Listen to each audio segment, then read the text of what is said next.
My God, you're kidding me. Oh, fucking wrecked. What? News or game day or DM's back, ready to play. What you got, Silk? What? Hold on. Your own Gene.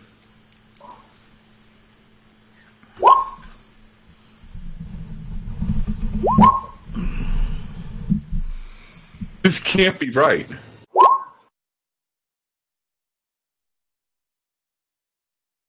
What? What? I don't know. Tell us the source of surprise.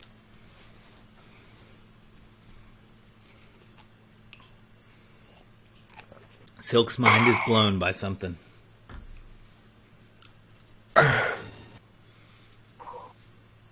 I have to get a Washington State. I can't do it online because I need You need what? You broke up. emissions inspection. See, that's your problem. You live in a state that requires that. Well, Take it to the oil change place. Yeah, it's easy. All you got to do is just do general inspection. You just go, and then part of that is part of the inspection stuff that they do. but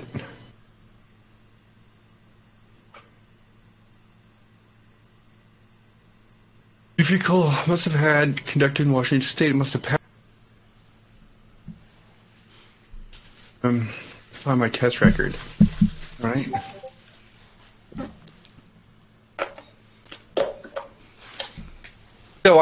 So I just go to like the Jiffy Lube or some shit. You go to any place that's a state state inspections. Most of your Jiffy Lube places are. Did you just Gotcha. move to Washington or what? No, I just registered my car last year. That's why. I mean, it depends on which state. Some states have, like, you have to get an inspection every year before you can get your registration. Yeah, we So have to get an before you can inspection redo your registration, you have to have your car inspected. every year in Texas. Pay whatever, and then once they go, oh, look, your car's fine, no issues are wrong with it, then they send it out to the state automatically, and the state says, oh, good, thanks for paying more money, so now we can give you this. I see. Like I just did a test record. It says find it. I have no result. I'm guessing that's the deal. Right, I don't have a Washington State emissions test, so I need one. You probably do if you just registered your vehicle, and it's been the only time you've ever, Yeah. So, I mean, all you got to do is Jiffy Lube or something and just say, hey, I need a state emissions inspection on top of my general. I'm surprised they didn't make you get an inspection before they let you register it in the first place. Yep. Me too. They want that money. And it says find. All right, hold on. They want that money. Maybe there's one close to me. Yeah, there's any place. You just come in and tell them what you need. You just got to be careful on how long it's been, or if you're up to the deadline for it. Yeah, I'm up to the deadline has to be renewed in June, so I have this week. Yeah, so you probably want to get that done as soon as possible before anything else. Yeah. I clearly need to go get this taken care of sooner rather than later. Maybe today, after D&D.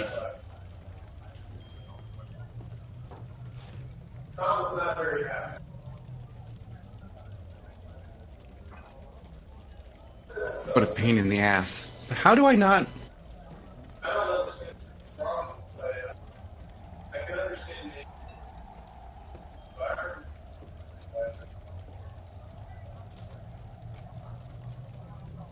Sucks.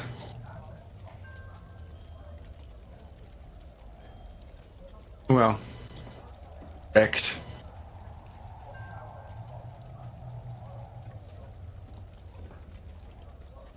I'll be right back.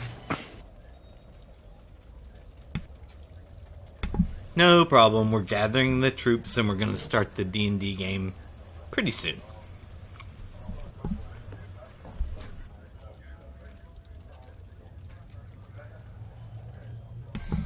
I put some tavern background noises on, and I started up a Twitch stream.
Just, I would just give you more.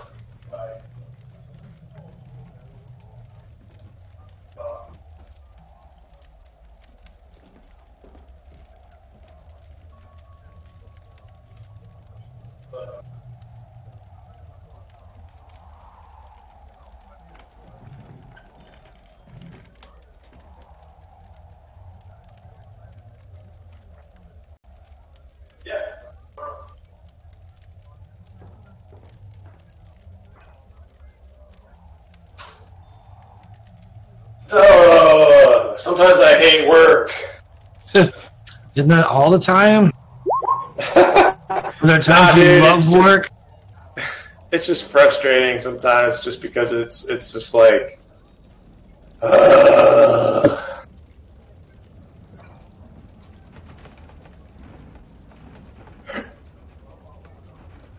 It's actually funny, Barbler clan. We got a Barbarian clan in the party. What? That's gonna go crazy. How'd you get a Barbarian clan? What?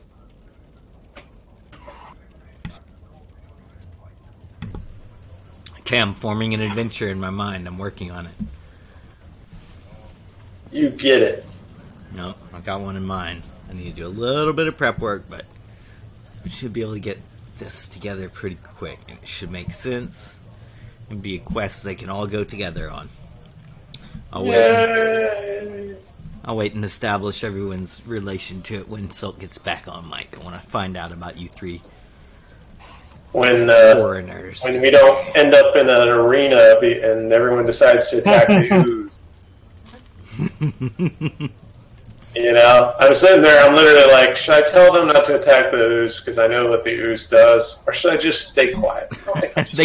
You guys could have ran circles around the oozes. They would have never caught up with you. They weren't like a real target. Dude, I can't tell you how much I just sat here and died inside. I was like, why the hell are you attacking the oozes? Leave the oozes alone!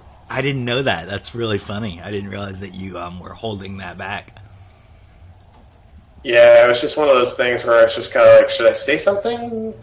Like, it would be out of character. I don't expect my character to know that, but it was just kind of like...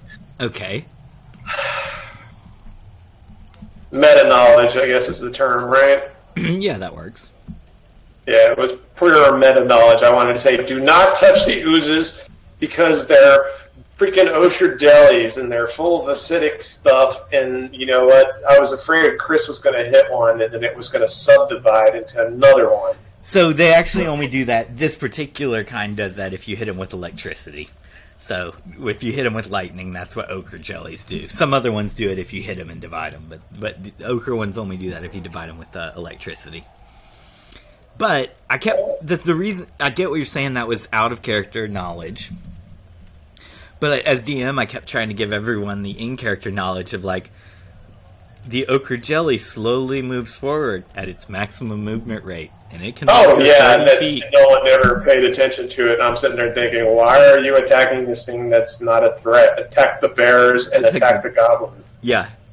Especially when you're like, the ochre jelly goes up to the body and dissolves it. It's like, oh, these are like the janitor. Then I used gelatinous cubes in my Saturday game. That was super fun too.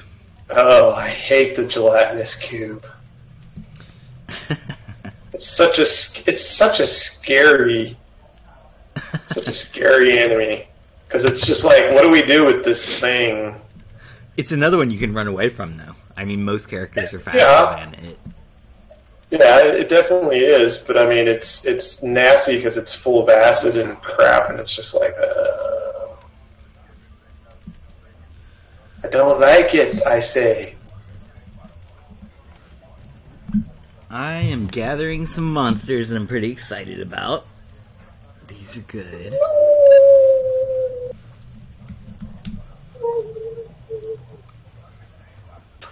Was that just blowing your nose, or are you playing a horn? No, I'm howling. No! Oh, okay. You did it at the same time as Silk blew their nose. It was like it's a handkerchief trumpet. Well, I was going to say, I don't know if anybody watches Netflix, but the new Voltron remake is pretty funny. Oh, really? Yeah, I have a good account, and I can never find anything to watch on there. So, would you recommend that's an enjoyable one for animation, and I have to say, on the most current season, they pay homage to D&D Adventure, which is kind of funny. So... like the whole season does, or? Huh? The whole season pays in based on No, just an episode, but the episode was funny. Okay. So, it's kind of like they played their version of Tomb of Horrors. Tell me more. So, did they, like, was it like a game in the show? Like, they played the game in the show, or it was just like equivalent events as if they was in it? Well, it was kind of like some of the characters had some downtime, where they're waiting for a computer system to process and do its thing. So, Pigeon Hunk are playing with, what's his name? And they're playing Myths and Monsters or something like that, Yeah. He's like, well... Instead of the dungeon master, he's like, "Oh, I'm the lawgiver." And it was pretty humorous. And then they bring in one character. He's like, "Well, I want to be a paladin." You're already a paladin. Well, I still want to be a paladin. Uh-huh. Like, no, you can play anything else. Well, I just want to be a paladin. Really? Because I've seen that quote's been, that's like a meme on the internet right now. I want to be a paladin. Is it from that show? I've seen people have been posting that recently. I've seen that on Twitter and stuff. I want to be a paladin. I don't know why people were saying that. I think somebody wrote it in the. I want to be. I feel like somebody wrote it in the 5 words. Your recent, your recent game session in 5 words. I heard that. So, I guess they just put "I want to be paladin" or something. Yeah, it's pretty humorous. I get to admit it was. I'm searching for a pack of tokens right now that I have, and it is by the artist of Pixels and Dragons, which is Dr. Disaster. I want to use their tokens in this game because they match. Here we go, I found them now. Okay, I found the appropriate pack. There you go. I am bringing Character dies, and he says, "Don't worry, you can make a new character." Uh-huh. I'm going to be a paladin again. Oh, come on now.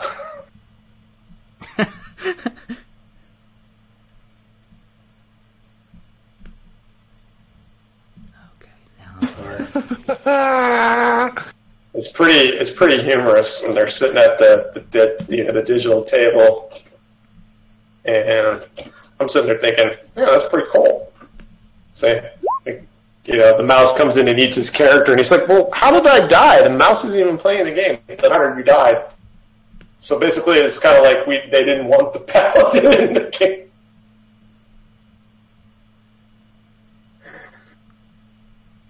Because, I mean, come on, paladins are cool and stuff, but they limit gameplay so much.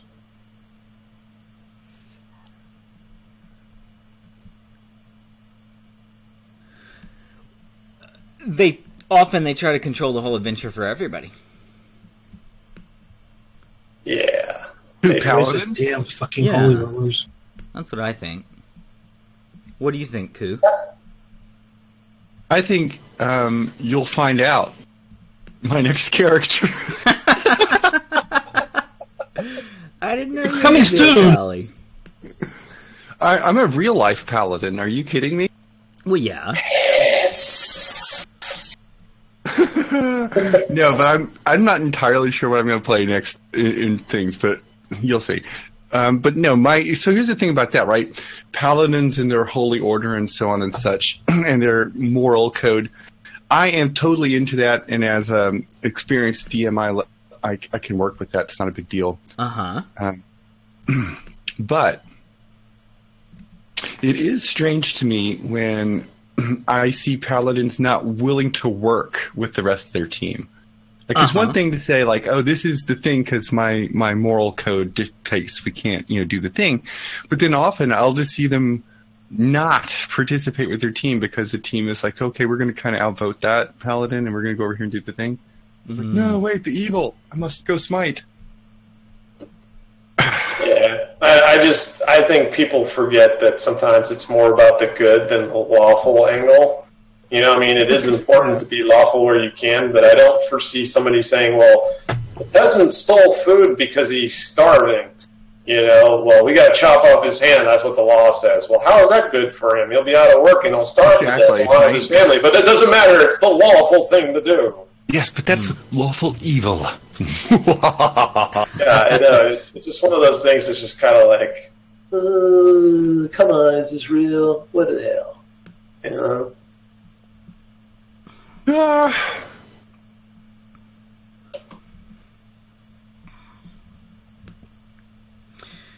Interesting discussion, and I am statting out some monsters in the background. Oh, not monsters, I mean some friendly NPCs to talk with.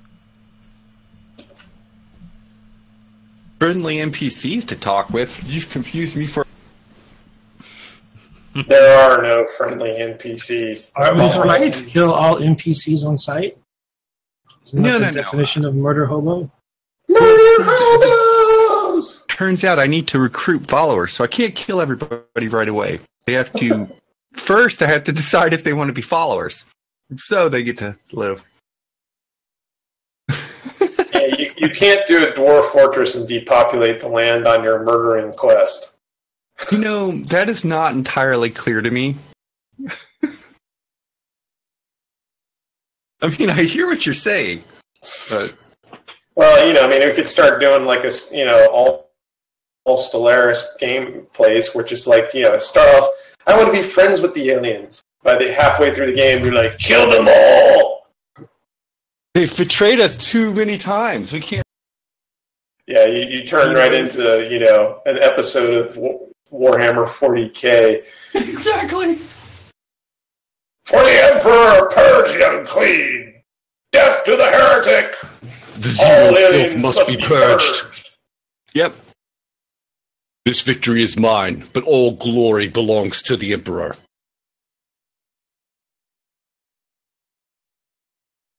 Of course, that somebody's got to do the, death to the false corpse god! Oh, Warhammer 40K, you're like that dark emo person that sits in the corner that we don't talk about, but we love you so much. Don't talk about? What are you kidding? I'm best friends. We hang out on Fridays.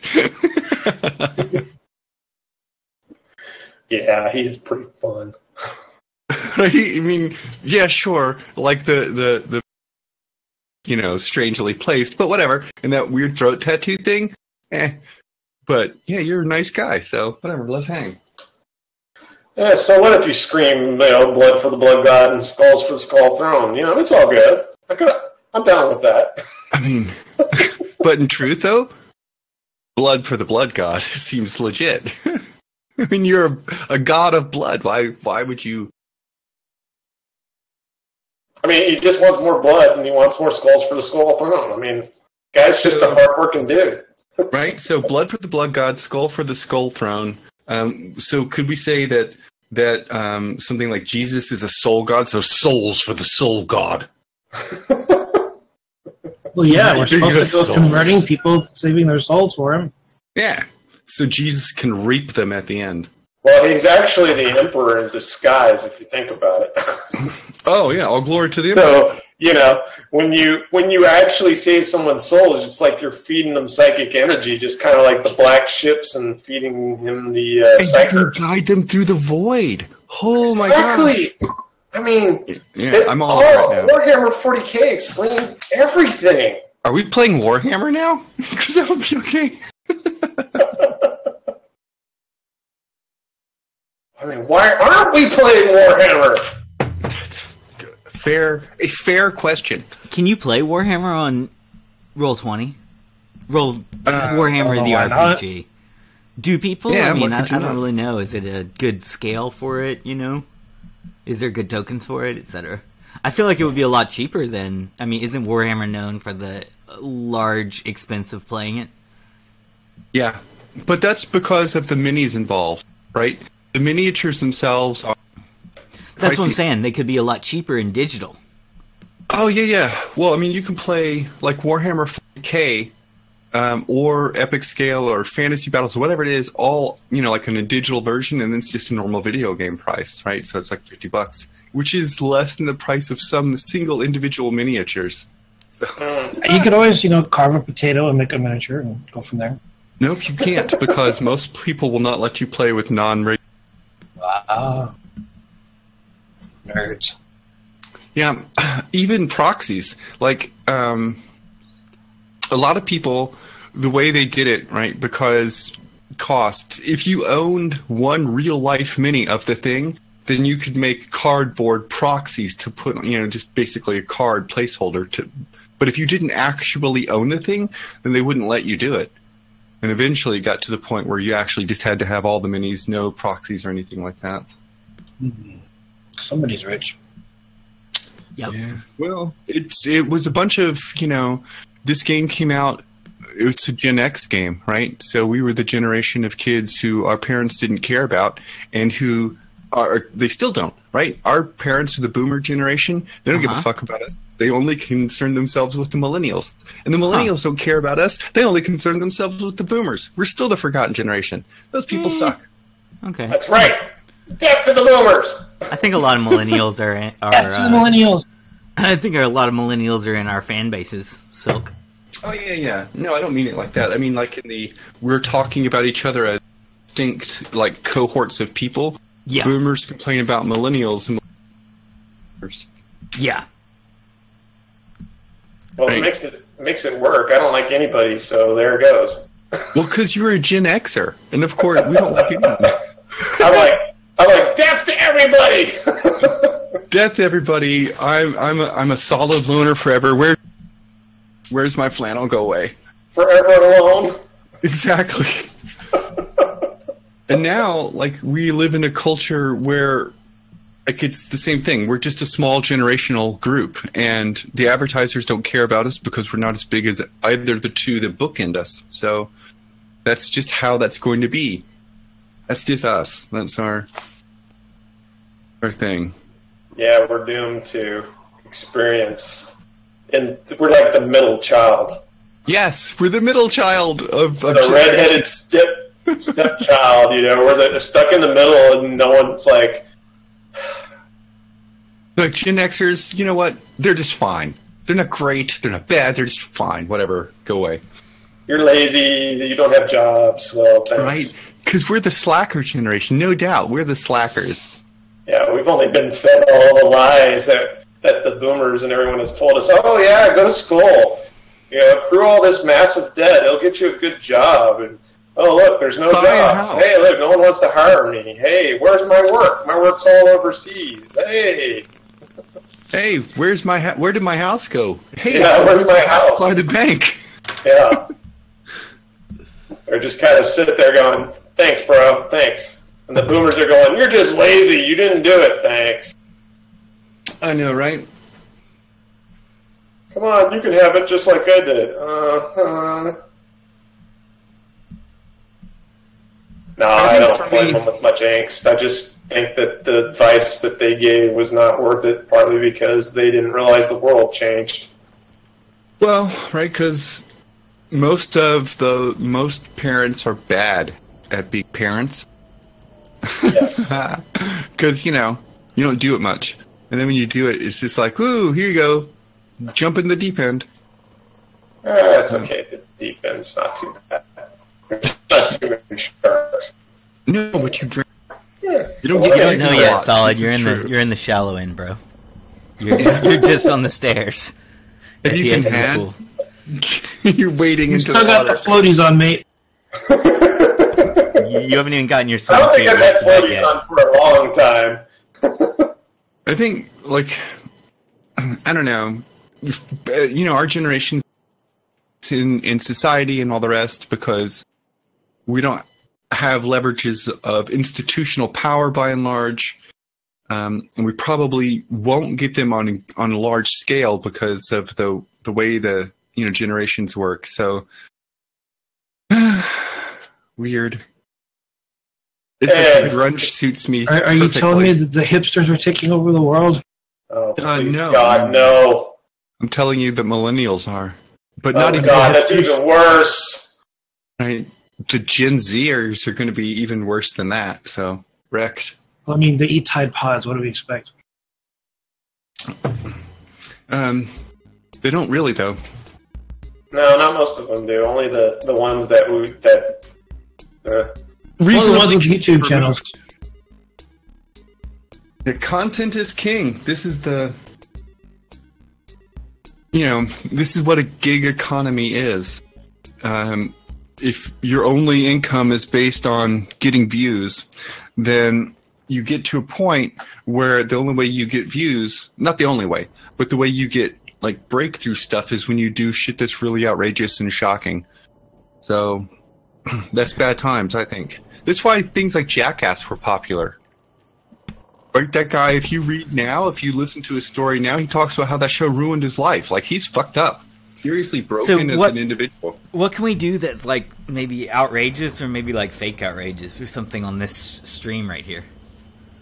On this stream? Yeah, so to get a bunch of viewers, but maybe not actually scar each other. Yeah, so the way you can do that is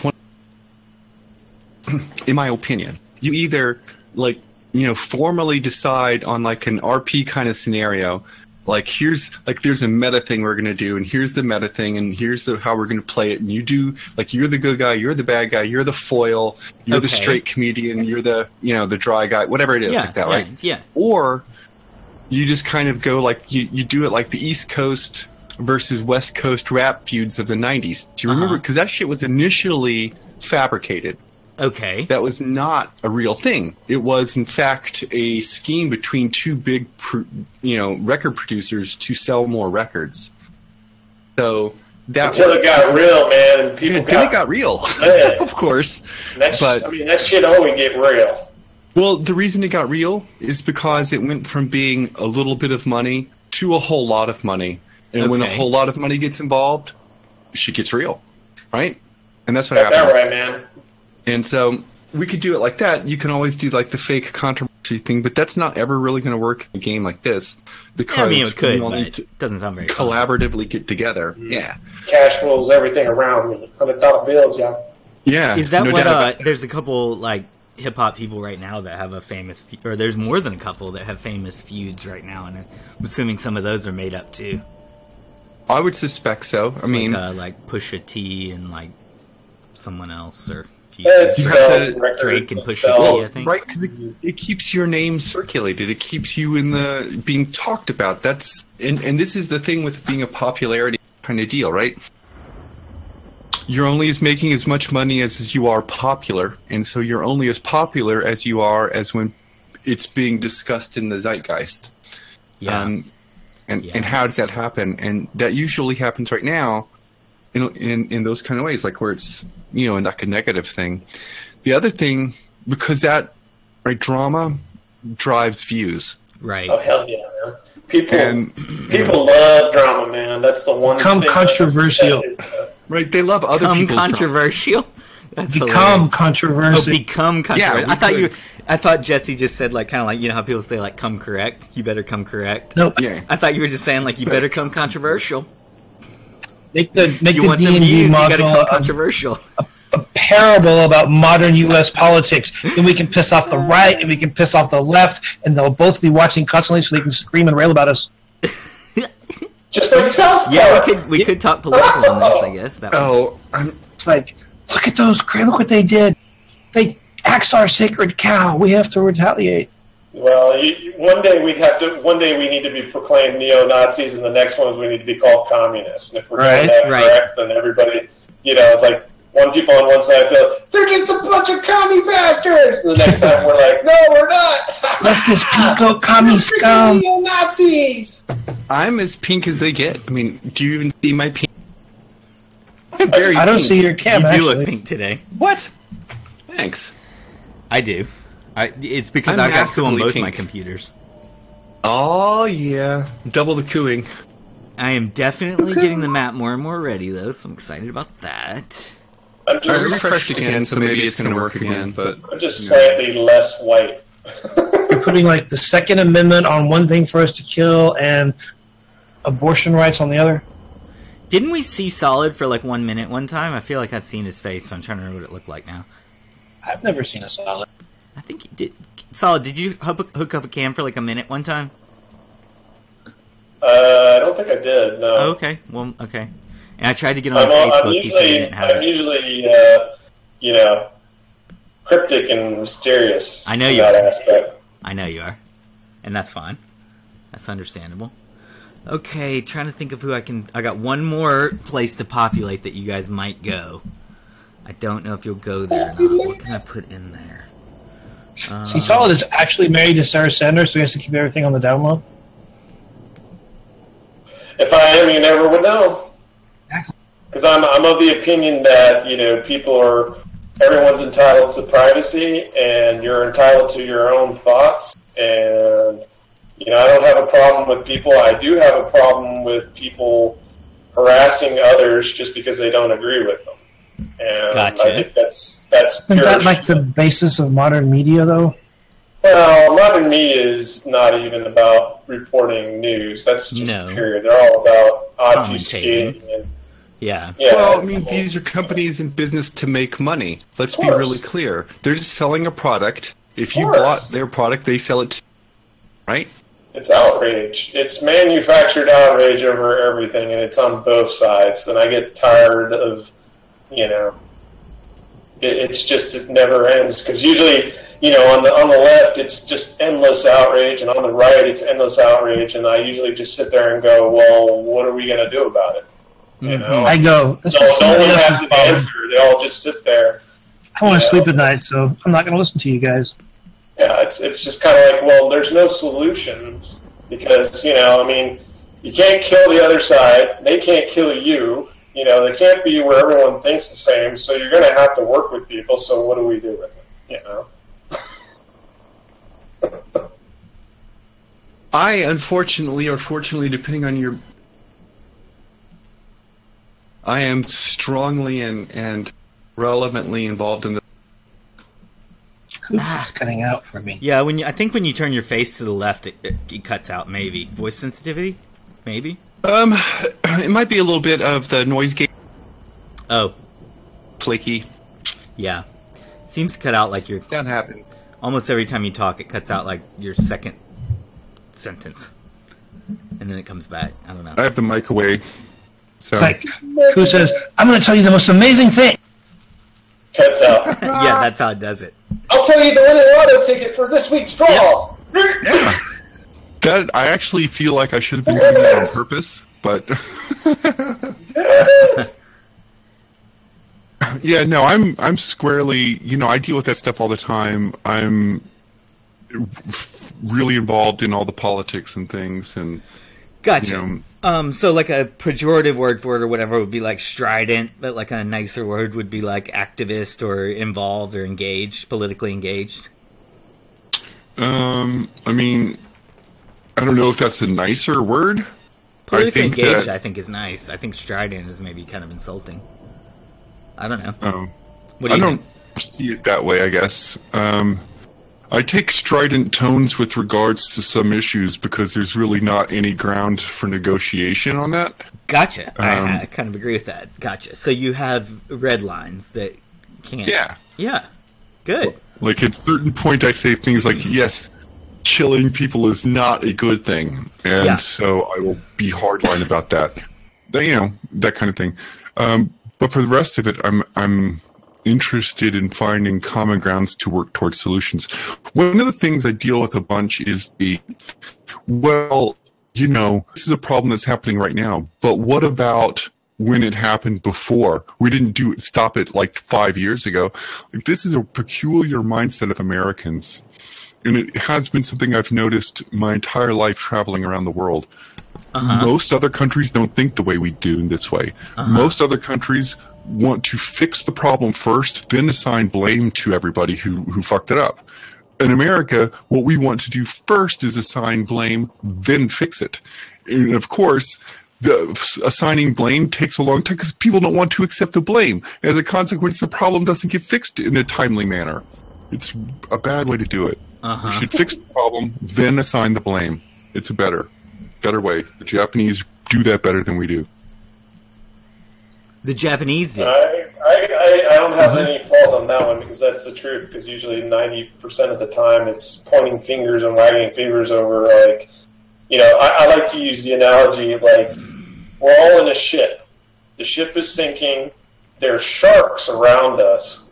And we're too busy wagging fingers at each other telling, well, you caused the ship to sink. You caused the ship to sink. Not realizing that once the water gets in the boat, the sharks are all fucked. Yeah. Yeah. And then the other part about it that frustrates me is that you got a group of people that are going to just be happy that the sharks ate you first, not even realizing that the sharks are going to eat your ass too. So everyone gets eaten. You just get eaten before I do. So, right.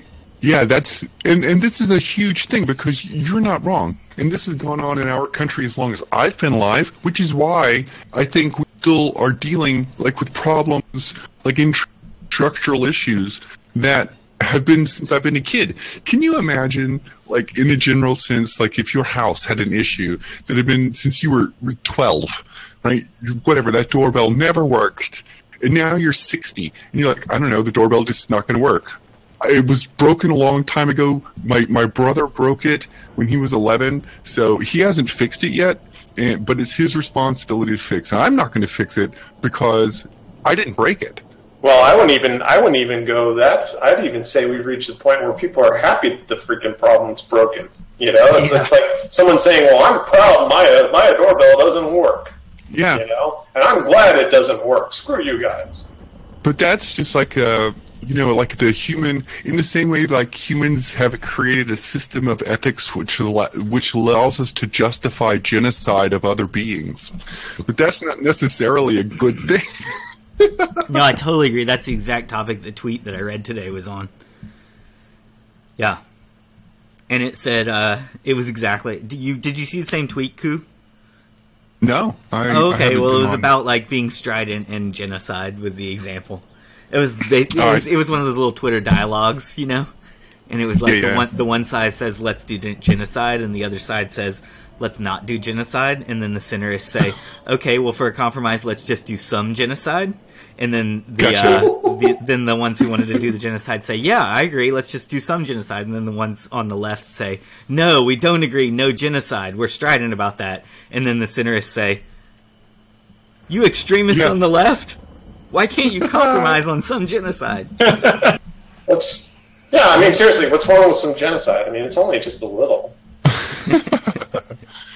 I think therein lies one of the things, right? So that's why some area and that's where my red lines go. But I think that in terms of like a political process and political systems, understanding that humans are quite diverse and have different desires, and most people aren't concerned about shit that isn't like directly affecting their local community, right?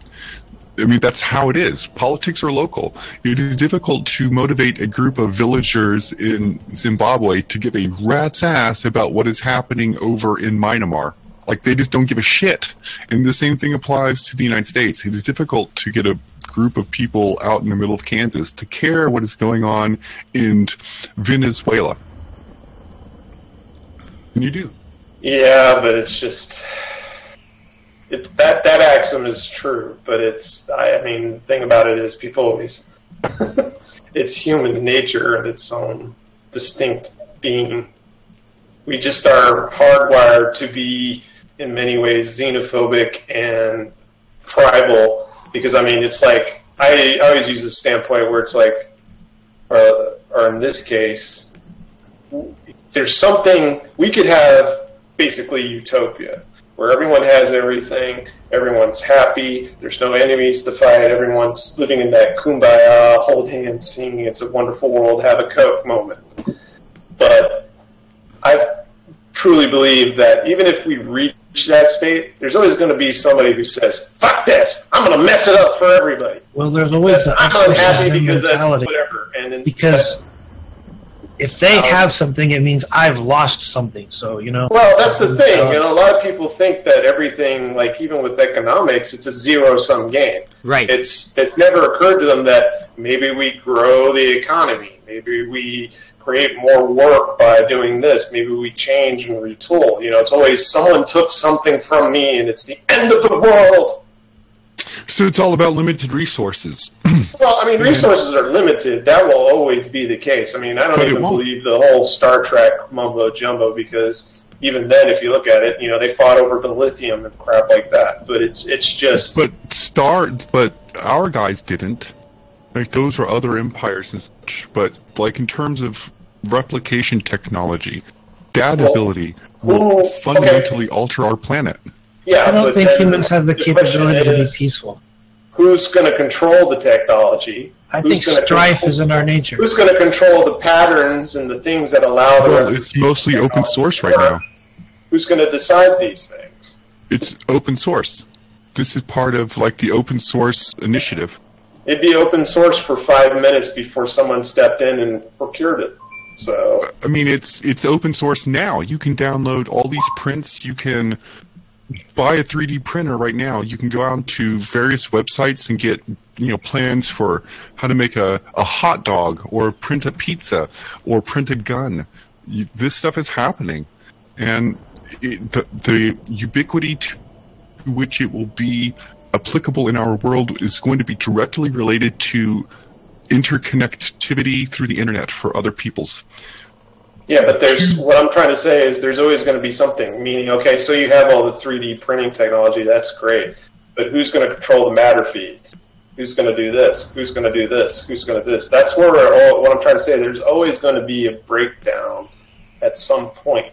Yeah, open source is great, but, if every time you do something open source, somebody moves in on you because, okay, you're printing 3D guns, okay?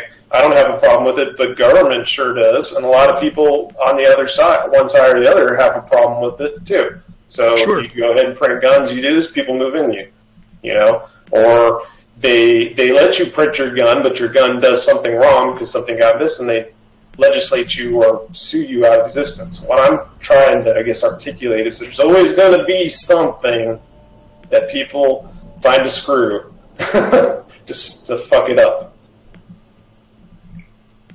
And it's just, I've read some science fiction books where they do have that, where you have replicators and the ability to do this, but they control who gets the matter feed, who gets this, because people don't have the ability to, do this. Why not, though? Like in real life, not science fiction books. Like in real life right now, who controls the matter feed? I do. Like I literally can buy the material I want and then put it in my 3D printer, and it will print it out of either plastic or extruded metal or whatever it might be. Right, and I get that, but the problem with it is if it comes to the point where you're going to start being either a threat to somebody or you're going to be a problem, then you're having to rely on other people to sell you the stuff. Sure. I mean, unless you can totally outsource it yourself, and then, don't get me wrong, there's always going to be people who are going to say, fuck them, let's sell them this stuff. So I don't know. I mean, I'm just always. I hope for it, because it would be great to have like a Iron Banks, the culture, where we just let the machines do it for us and we just chill out and enjoy life and, experience the universe. But I don't have much hope for that. I think we're going to get the Warhammer 40K universe. Well, I think we're going to get Shadowrun. We're going to get to travel through space, we need to go through hell. Extrajudicial. We already basically have that in Seattle. I'm not sure if you're aware of what just happened here, but there was a massive, and it's going to have massive implications for the rest of the country. The Seattle City Council passed unanimously a tax against Amazon specifically. Any company in Seattle making more than $20 million, but... Yeah, it's the head tax, and they didn't quite account for what it would happen to... Well... Amazon basically said no, and if you actually do it, we'll leave. And so they reversed it. Of course they did, because they've allowed them to get too big, and they've allowed them to buddy up to them.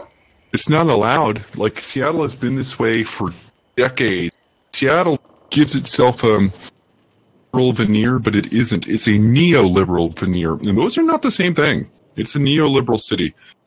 Very definitely. I mean, truly, ultimately, the liberal sense is not the way people think it is. Liberalism basically means libertarian almost, where it's like you live your life, I live mine. We don't have to like each other, but we can coexist, and that's fine.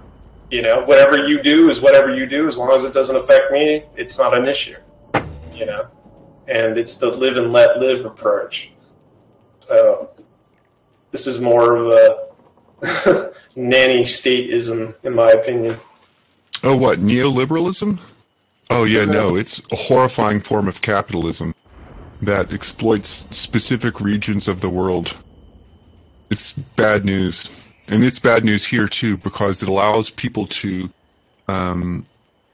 pretend to be progressive, but actually not be. Well, but that's the typical thing with, I hate to say it, unfortunately, progressivism is it's not really so much about being progressive, it's about the appearance of progressivism. I don't have a problem with people being progressive if they truly believe in it, and it's what they put their money where their mouth is. But a lot of people say they're progressive, and it's lip sync. Yeah, they want the social credit for it. Yeah, I mean, like I said, I don't have, being on the opposite end of the spectrum, don't have a problem with people feeling that way, because, I mean, life is better with different opinions at some point,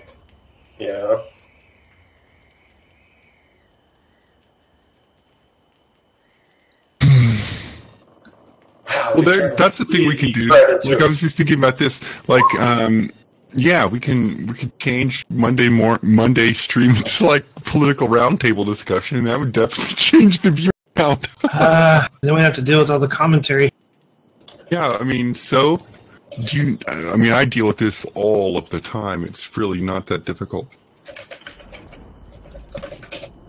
But hey, Silk, load up Twitch Gold Public and look in the chat. Let's see. They said, Silk, fix your mic. I'm asking them why. I can hear you okay, but I think... Oh, okay. I guess they're saying it's okay now. It's Zinsuni, just one of our watchers. We don't have a lot of watchers. We've got 4 people on, but that's cool. But no, I know. Zin and I are friends. Oh, good. Yeah, that's why Zin is watching, because we're friends and watches here. Good. I tried to bust Zin out on that, and they said they denied any connection and said I'm a person from the internet, and it made me laugh. I told them if they didn't behave, I'd send them to Arrakis, because Arrakis is where God trains the faithful. And then I made them a mod, Silk. No, good. Zin's a decent fellow, even though Zin is a Viking. So you just have Wait, to... what do you have against Vikings? I have nothing against Vikings. You just heard me say that Zin is a decent fellow, even for a Viking. Yarg. Sounds to me like you got something against Vikings. No, I have nothing against Vikings. I Stop have stirring the things pot, against Jesse. pillaging and Vikining. Nothing wrong with pillaging. Vikings aren't the only ones who pillage. Yeah, well, I mean, I'm only talking about a person who's a Viking, though.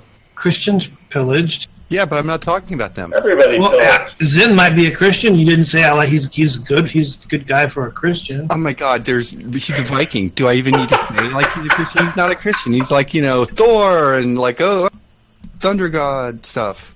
Whatever. I know what you're doing, Jesse. It's hilarious. How come I'm the only one with the camera on? I've got My mine camera's on, on. but I don't know. Not on the Roll20. Like I'm looking at Gold Public. I see my ugly mug on the screen. Because No, I'm if you go sitting to here the public. while we're having gripping political discussion, and I'm like, huh, okay. Yeah, on Gold Public only I'm there. Oh, on the Twitch stream, you're right. Yeah, on the Twitch, only- right. only So the Twitch stream So is why is- broadcasting from my Twitch TV account, and is it supposed to be picking up Jesse? I can hit reload on it. It's only picking up Goo. I'm and broadcasting. It's not Yeah. picking up myself for the aforementioned reasons.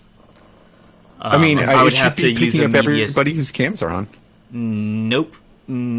You said Well, earlier no. I had I mean, to have Jesse, a media Jesse, server. No, to- not you, Gold. Not you, Other not than me. Okay, I so mean, Gold. There's other not than me. you. There's only one person, which is Silk, and it's picking it up. If Jesse's cam is on, Yes, it is. okay, well then there's two people.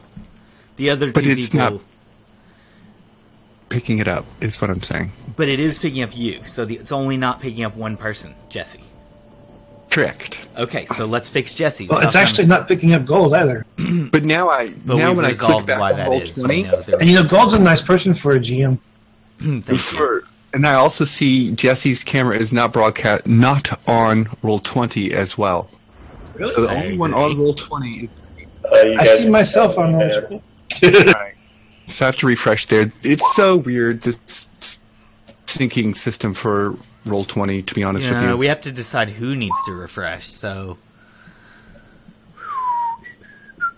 Well, more than likely, for me, yeah, I refresh. refreshed. I don't see Jesse. I think it's funny that Gargamon said in the chat, you have to have cams to have a popular stream, but Gargamon doesn't even use cams on his game either. So, No. Garg, me, we're using all the cams that we can. If everybody can get on cam, I'll celebrate that. If the technology doesn't work, I mean, we have Silk's face Honestly- on there, so that's entertaining. And I think I blame Roll20. I mean, it's Yeah. nice for a software program, but well, the cam it's no. It's not a software program. It's nice for a web page. It's a web page. I was just mean, lumping it into a category and minimizing it like Silk likes to do Oh, gotcha. for Vikings. Gotcha, but I'm just saying it would have the certain areas that it could leverage your GPU and stuff if it was a downloadable, executable software on your computer, but it's not. It's all running through the software that's running into your browser. So it's pretty darn powerful considering that. I'm impressed. It's all, web Power is HTML. exceeded only by its mystery. The cam tech is not great, but I think we can make the entertainment of the game with our voices and with the chat room. And I think that our chat room can be more lively than a lot of games because we have memes and gifs and Well, I forgot about memes. chat talk macro. Meme-tastic. It's a I'm colorful. a we have a firm colorful believer in the chat room. power of memes.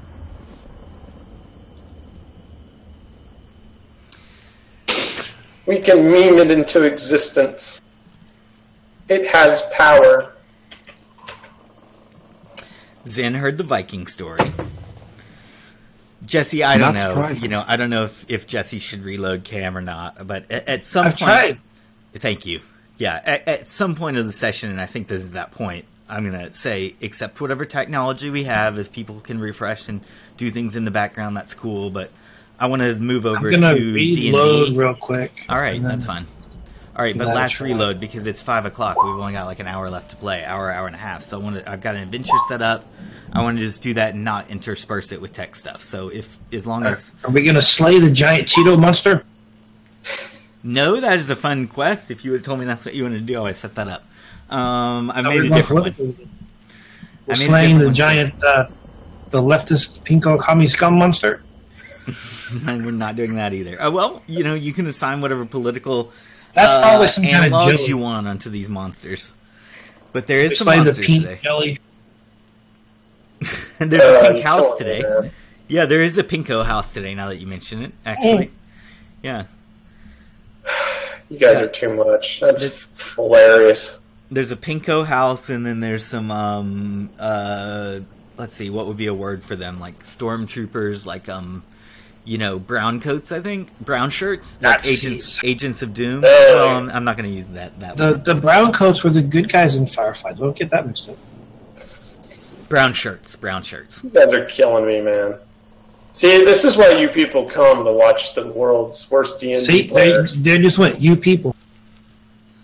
Oh, I see what you're doing, Jesse. Stop it! I mean, we can offend everybody. It's entirely possible to do that. In fact, it's easier to offend everybody than just offend a select group of people. So we could be the most contentious D&D game ever. that I'm Okay, sure would let's be go play popular. some D&D while we got time. All right, Yes, we got how about it? 1.5 hours, so I can't tell. Where are we? Okay, I'll ping you to the spot. You should already be pinged there. Gargamon! Have we got Silk?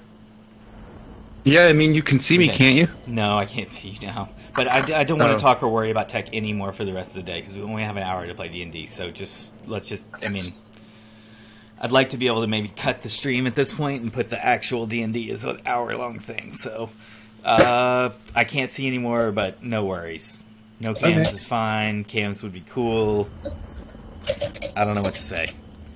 I'm not getting pinged. If you could ping me, that would be a big help. How about that? Didn't ping me. Fascinating. All I see is a skull A skull. Let me see. It did not ping me either. at the very top of the map. Are you on the right layer by chance? Checking see. everything. Okay, I pinged you. I was on the GM layer when I pinged. I didn't know that wouldn't work, but it didn't. So let's try it on the token layer. How about this? That worked. Yep. Okay. That works. Yep, you were right. I didn't even know that was a thing. Good point. Okay. I almost thought I had to reboot my Roll20 because that. Here's the beginning. When you see that light gray background, that's actually a corner of the city. You guys know what the city of Hirakote map looks like. It's packed with neighborhoods and a downtown that has giants living in it. You know, many houses, brothels, taverns, services of all kinds. So that gray background there just represents that you're in a neighborhood of the city. And we're actually on the map that I call the Hinterlands. It takes you out of Hirakote City into other areas. I'm going to start today's session off with a little roleplay section, and it's going to have a question involved for Hadrig, Ku, and Adrian. So each of you are not... Only one of you is from the continent that that Hirakote is on, and that person, Solid Hybrid, is from the other opposite coast, from the south side of the continent. We're on the north side, near the ocean, North Ocean now. This is a very equatorial island kind of continent. Jesse's character comes from a set of Greek islands to the southeast of here, and King Ku comes from a more Polynesian islander area to the north of here. Are you saying Ku's poly? Yep, Okay, in that sense. just to clarify. And so, here in Campaign Gold, 1,000 years before, and a desertification is coming on, and the three of you are essentially outlanders, foreigners to this land.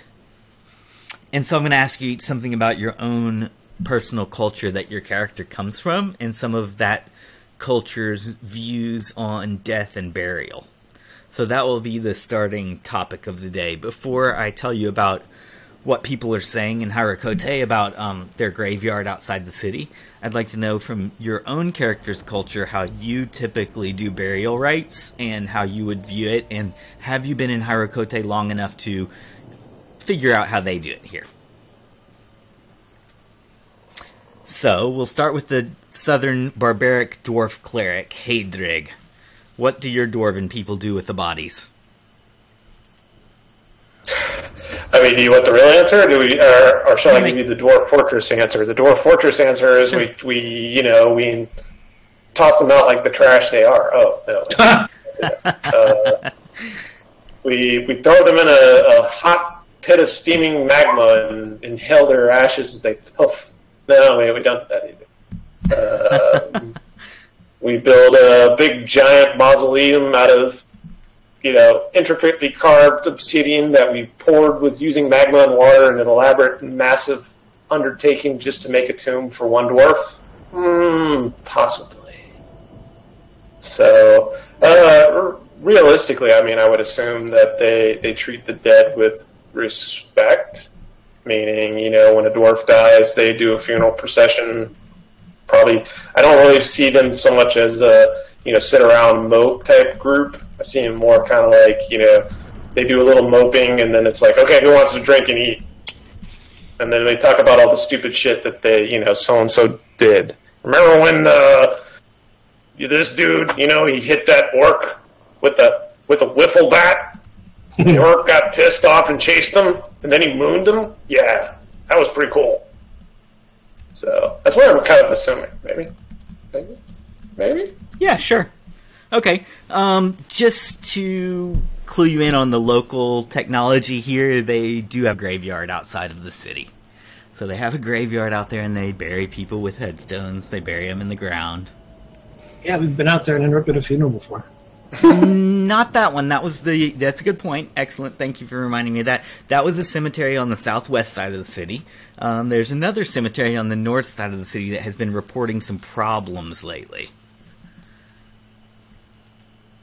The problems. Yeah, so you're going to be hearing about that soon. So let's keep going around the room and hear every culture of the foreign PCs who are here, how your characters look at burial, and know that while you're in the city, of course you've picked up on their cemeteries and mausoleums and things, kind of typical Western, modern, the way we do things nowadays.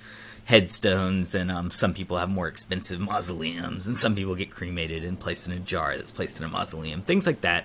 But of course there can be crypts and tombs and all kinds of D&D-ish things like that. And for world building and making up your own culture, you can portray it however you want. But here in the city, you know that people get buried, and you know that in bad circumstances, sometimes they're rumored to come back with all these mythological things and fantasy D&D tropes that we're familiar with. Sometimes people come back as ghosts. Sometimes people are visited by the spirit of death. Sometimes dead bodies are dug up and zombies arise. Sometimes there's a vampire in a coffin. Sometimes there's a lich with a phylactery, and he floats around and can't. What the hell is a phylactery? A lich keeps its soul there. Thing, like a bottle. It's a holy object where a lich can retain its soul, so that even if you kill the lich bodily, it can still revive itself unless you get to the phylactery. So this is all some of the rumors and knowledge that your people have picked up in this part of the world, and you're specifically hearing now of problems in the graveyard to the north of the city, not the one to the southwest that you've been to before. Adrian, what's your people's views on burials and death, or your character's personal views? Well, we treat the dead with respect. We wash their bodies, wrap them in linen, put them in a coffin, and bury them like most normal people. Yep, that sounds very civilized and very Greco. Sounds good. You have large marble temples and things like that. We do, yes. How about as an enchanter magic user? Obviously not a necromancer. What are your views on the dead and the undead? Your views on alignment? I mean, would you try to send an undead back to its grave, or make it friendly, give it a shower? I try to bring peace to it, I guess. Yeah. I'm not going to give it a shower. That sounds like a fetish I don't want to know any more about. Uh-huh. If you can't bring it peace, we'll have to destroy it. Uh-huh. Yep. I mean, you can't have undead walking around. It's just not civilized. All right. How about your enchantment magic? Does that typically work on undead, or does their brainlessness cause them not to be really enchantable? guesses are probably not really enchantable, but it's Yeah. D&D, so you never know. Some are, some aren't. I think that's the If we were to make sense out of logic, it would say no, but D&D rules, anybody's guess. Yeah, that's fair. Some are more sentient than others, and some are more corporeal than others. That's true. We have sentient undead, and non, sort of vampires, non-sentient. liches. Right. Yes, let me see what's going on with the stream.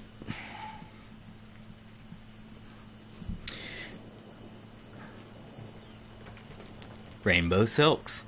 How do your North Islander people view burial? I mean, I'm not and death? recall myself North Islanders, but just Islanders. Yeah, no, it's north of our current position, but it's very equatorial. Yeah. Mhm. Yeah. It's kind of like a New Zealand versus or Indonesia versus Australia type of situation.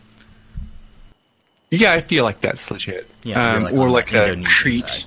versus, like in Egypt or something. relative thing. Yeah, but so the salient answer is that because we have a limited land mass, our funeral rites are complicated and really particular, which is to say that if you are a commoner and village person, your burial status is such that it might not be what you think.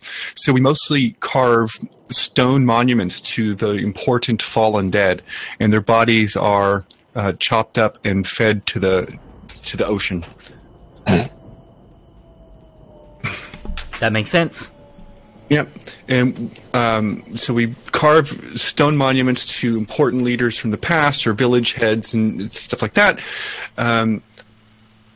And so there's on one of the volcanoes on our island, there is a relatively flat granite face, which has the previous king lineages been carved upon it, which would have been my destiny upon my death in the islands, but now remains to be seen what will occur. So, who's responsible for the chopping up of the body into fish food? The priest. The priest, okay. Yeah, there's a whole funeral. I mean, there's just like in your Greek culture, there's a whole group of people who are responsible for wrapping the bodies and putting them in the ground and saying all the words. In my culture as well, there's a whole group of people who are involved in disposing of the bodies and ensuring the proper funerary rites are observed. What do you call those people? They're like body grinders or what? We call them priests. Priests or clerics. Body grinders. I like that one. Body grinders. Funeral directors. Brilliant. That was really good, Silk. I'm going to go around the group one more time. One more round here. I don't know if I co-asked this already, but each character, you've already described your characters, your culture's backgrounds, views of death and burial. Could you also add in, do undead occur in your culture? Can you think of any specific undead that are from your culture? And how do you, let's see, I think I asked Jesse how he deals with undead. But the question remains, do you think your culture believes in ghosts, I think is the question. Hadrig, how do your dwarves, is there one undead that is like the most feared or most common that, would dwarves come back as zombies or skeletons, or is there underground undead that you hate the most? I'd say generally there's a normal hate for undead, just probably because they're aberration. You know, I mean, I could foresee it as undead as keeping the soul or the body of, said honored dwarf from its whatever destiny it deserves. All right. As a cleric, you've been observing some of the religions in the city of Hirakote, and you visited at least 3 of the temples there. One of the stories you've heard involves some sort of like river to Hades or something, some sort of river Styx, and it's, a soul is there on the dock and hopes to be taken to the right place and has to pay this particular grim reaper to steer a boat down this river to get to the afterlife that they want to. And if they don't get delivered to the right spot in the afterlife, they might come back as some sort of tortured undead in the prime material, like a ghost or something. So you've heard of these rumors in this area, and you've heard that some sort of blight has befallen a cemetery to the north of the city, causing some sort of tortured souls about. Ku, how about in your culture as to the undead? Is there any Islander famous undead? I guess maybe zombies? No, not gas? really. So, because of our funerary rites of cutting up the bodies and such, we have undead that others deal with. Mostly my culture has the idea that like the spirit of their ancestors is continuing to live. So I guess like a ghost, but not like, zombies or vampires or things like that, because the bodies are consumed by the fish and the shit in the ocean. Realistically, though, in terms of undead I may have been exposed to, since I've been here on the mainland for the past little while, I have run into the idea of people being buried like in the dirt instead of cut up and sacrificed to the ocean, and wrapping themselves in cloth and strange underground chambers where the dead are venerated in some peculiar manner. So I've become aware that there are a vast array of strange funeral rites outside of my cultural norms. Cool. Well said. So, I love that. I majored in anthropology in college, so I like how you described that. On your island, did you farm? Was your primary diet fish? What? There was some farming and a little bit of ranching with fishing, and our main export were pearls and other precious kind of like corals and things like that. So what was the mentality behind chopping up your dead and throwing them into the ocean so you could turn around and eat them again as fish? Well, we don't have a lot of land. You run put people. But you could burn them instead of using them as fish food. Yeah, but those are sacrifices which we make to the volcano god specifically. Well, you could toss them into the volcano then and not have No, they need to be alive to be sacrifices to the volcano god. I'm not sure you understand. Volcano gods, volcanoes are alive. And you can't just throw dead people in there. Well, could you give them live sacrifices and also use them as like a body disposal service? Why? No, because not everybody is a sacrifice, first off. And what happens to all the normal dead people? But then you could literally be eating your mother 4 days later when the fish comes in. Right. So? That's got to do something to the psyche. I mean, it makes you feel less hunger. Which makes your psyche feel good. Okay. All right. Solid, can you recall back to our first... It was actually our first module together that we actually played, and you guys got in the bottom of a pirate ship, what's that called? The ballast, I think? Yep. Down in the ballast of the ship, and there were some water-based undead there. Do you remember those guys? They were the drowned ones. The drowned ones. So yeah, if anybody, I think Coos people would know that if they didn't properly cut up the bodies into fish food, some might come back as the drowned ones. Mm-hmm. So that is possible. Yeah, that makes sense to me. All three of you, to play a bit episodically, have been spending some time in the city and have recovered spells and hit points and things like that. And you've collectively picked up several rumors that you've decided to go investigate. Rumors about misinterred or disturbed graves in a cemetery to the north of the city, leading to some kind of foul spirits. And you're tasked to go and investigate it. It's known to be north of the city of Hirakote and sort of near the northeast quadrant of the city. You have just come out of the city through one of the roads to the northwest. And if you look just south of you on the map, you'll see a huge gray box that keeps leading on to the east. All that represents the city. This road here, or pathway, you can choose to go east or west or north here. If you go west, I'm going to roll up improvisational encounters. All the clues to the graveyard lie to the east of here, somewhere along the way. And it's sandboxy enough that you can wander into the blackness any direction you want, but most of the action that I've got for today is to the east. It's free action now, and I'll let you guys do whatever you want to do. You can walk your tokens, or say an action or NWP you want to use, or other thing you want to do to buff or prep, or research or investigate. Yeah, hold on. Sure, no problem. We got 3 I gotta get players my on it. stuff squared away. We got All right, Silk, so- Solid, and Jesse.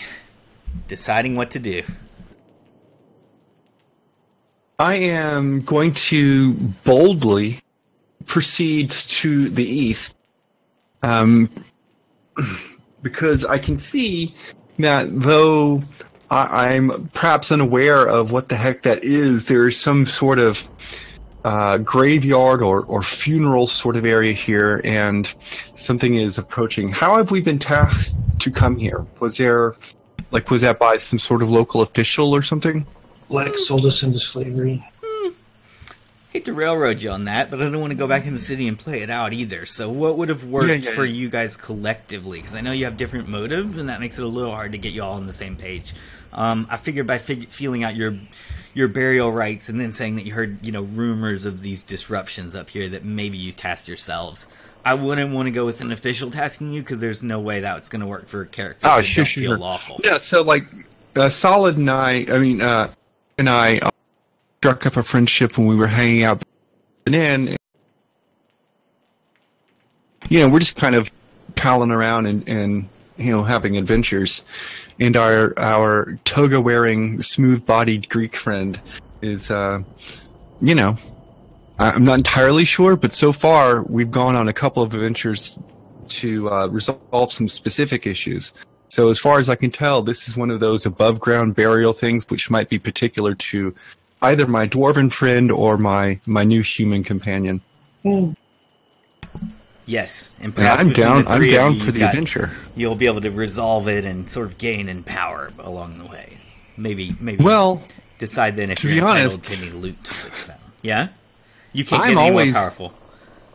I can't get more powerful, but I'm always looking to, because I need. Here's the thing: I can't restore my throne by myself. Gotcha. I need a capable army. Or, okay. So you need to level up your party mates. I need like a band, a team of 7 to 12 well-trained individuals to go and retake my throne. To the west, you see a path stretching off into a village. To the north, you see a ridge that you could climb up and ascend. You are on a long road leading east and west. To the northeast, beyond the ridge, there might be some kind of a tall house. You see some smoke coming up from over there. And down the road at this distance, I think, is where Ku says he sees a burial area. So about this distance away from you. Some 200 yards or something to the east. So let's go 200 yards to the east. All right. Well, okay, as you get to there, Adrian, you start to see a yard, garden, trees, and a house to the north of you. It's in the blackness there, so if you want to go into that black, just probably waggle your arrow key there if you want to clear any of this up. Or if you just want to stay on the road and go along this way, that's fine too. In that case, you just pass along a road and you see a fence. You will see a gateway through the fence here. I don't have dynamic lighting on, just fog of war, so I'll have to manually reveal. The house is up here, though. Up at this angle, you see some sort of a house.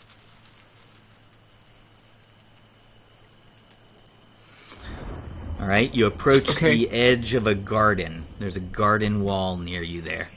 It does not look like a cemetery on the other side. It does not look like a graveyard because it looks to be full of cabbages. Alright, so about 150 feet in front of me, there is some creature coming down the path. Uh-huh. Wow, you're farsighted. Yeah, you looked way ahead. I know, right? Very good. Is it approaching me, or is it not? Is it stationary? Is it coming towards me? What's happening with that thing? Now I don't. Because is that in character or out of character? What do you mean? I'm sort of messing with you. It's as if so Ku suddenly remarks to the party that he thought he saw a rider up ahead. None of you heard the trotting of horse steps, so you look ahead down the path to see the rider, and all you saw was a black wisp that rode off of the path. You're not sure. Ku got the best sight of it, apparently, and tells the party about it before it disappears from view mysteriously. Yeah. Just a normal occurrence and sighting. No big. Some sort of a silent rider who's disappeared, no doubt to ambush you or something from the side of the road, or to escape you if he's kept riding quickly away. If he's smart, he wants to escape us. He's probably trying to get my lucky charms. Yes, he definitely could be someone here to steal that. So I make sure those are well tucked away under my tunic and all the rest, so they're not easily visible. Okay, well said. I got follow you on that, so things can't be stolen easily. Yeah, and let's proceed. I'll proceed down the road, and I want to come. I guess garden, is it like a mausoleum thing? So yeah, you look up in there and you notice that it looks like more like some kind of a residence, maybe possibly a caretaker of the nearby graveyard, or possibly just a resident who lives down the road. Most immediately in the front room, in the front area, you see rows and rows of cabbages with a path leading up the middle of them. I will clear that path for you if you go up there. Beyond the path, though, you see a gate that leads to, beyond that, a large pink house. This is not the gate to the cemetery. So compared to other graveyards and funeral things, which we would I be able to maybe presume that this is a more or less important grave area? Like important people are buried here? Or is this just like a town cemetery thing? Gotcha. The cemetery itself is to the right of you, to the east, past where you saw a rider ride off the trail, possibly to ambush you. So beyond this wall is the actual graveyard with the headstones. Here is not a mausoleum, but is probably some sort of residence with a garden in front of it. And just as you go up to this gate, like a classic trope in many sort of like horror movies, or like Stranger Things, or sort of like lightweight horror movies, you walk up to the edge of this and you kind of get a haunted house feeling. You see a healthy garden at the front. Beyond that is a gate, and the gate itself looks rickety and iron, and the wind blows it just now so that it creaks mysteriously as though someone had walked through it, but you see no one there. I'll clear up a little of the garden map House for of you. Cabbages. There's a little more garden map for you. The wind blows and a storm blows into the area. The sky darkens.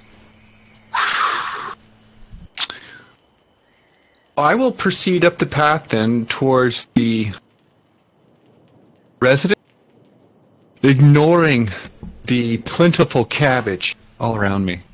All right. You pass through rows of cabbage, and before you go through that gate, you get a creeped out feeling. You're bold and brave enough to not require a save versus fear. Lesser beings might have to save versus fear and turn around and run. You just feel like sort of the feeling of a child approaching a house to do trick or treat, but this is a house that you're not sure if someone creepy lives there or not. So you're a little trepidation. Let me find out if Hadrig and Adrian catch up to you before you go any further. Do you guys enter the garden where Ku went? I guess. Might as well. I don't know. I've got a fear of cabbage. Fear of cabbage.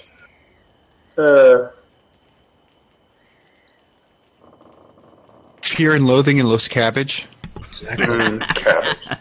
Yeah, I'm flipping through the C's in my monster manual right now, looking for different types of cabbage monsters to see what I can use here on you guys, and not finding any cabbage monsters. No, there's plenty of garden monsters actually in D&D, but none of them come out. But the gate ahead of you looks quite creepy, yet beyond it looks like a really cool looking. I'm gonna uncover part of the front of the house for you to see it. So just scroll up and look a little bit up. The house itself is sort of fantastical looking and painted pink, and has a stately door, round windows, stained glass. Looks quite magical, in fact. But the gate in front of you looks decrepit, worn down, haunted, and is creaking. And behind the gate, you think that you hear voices whispering in the stormy winds as the storm starts to pick up out here, and the thunder and lightning are going overhead and crackling. And it's darkened outside, and you hear voices beyond the gate saying,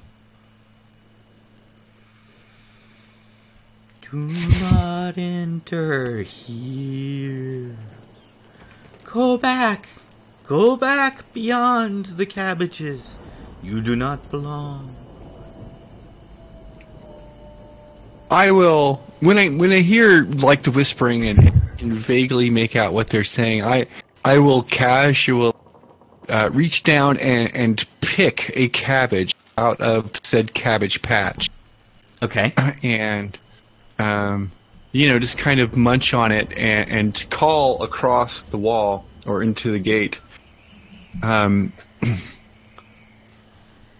Spirits of the dead, leave us be, for we proceed to the residence to seek shelter from this storm. We have no desire to interact with you any further. And I will That is awesome. Okay. then walk in boldly, Okay. eating the cabbage. Num, num, All right. num. All right. The spirit doesn't seem to react to your eating of the cabbage, but as you say that you're going to come in, it jumps up on the column of the wall next to the gate here. And there is some sort of visible spirit now. And it jumps up on the gate and it says, shelter from the storm shall not be provided to you here. I do not care that you have sampled from our cabbages, but you must return to the road in the city of Hirakote. We do not welcome visitors here without a appointment. I have one. I do not have you on my appointment books.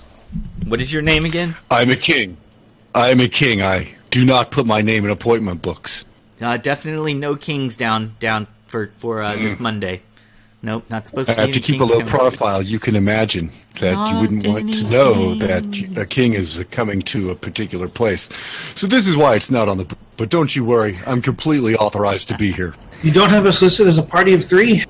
Let me see. How can I role play its response to you? I don't want to overuse my brain. I want to use the mind and thoughts of this. So it responds to you. I might have to exaggerate it a little bit to come across correctly, but you say to it, you short circuit it and blow its mind. So it's you basically say, you don't require an appointment, and it says, looking up Monday. No, I do not have your name down. You must leave. Go back beyond the cabbages. It sort of says it repetitively to you. What's up with the cabbages? Well, the cabbages are just sort of, that's like the garden on the way into their place. So they're telling you to leave. Go outside the outside gate. Yeah. Do not come in. Ku, you've already went in, so I'll go ahead and free up more map for you here. Here's what you see. 2 large trees, a stately yard leading up to a pink house. You can make a check to see if you see any other people. Like a percept check, maybe? I don't know how Ku's percept is, but percept would be actually, the my best. perception seems pretty decent. Let me double check. Okay, cool. Perception. Not bad. And then I'll find out how Adrian and Hadrig react initially to this. No, I don't see anybody.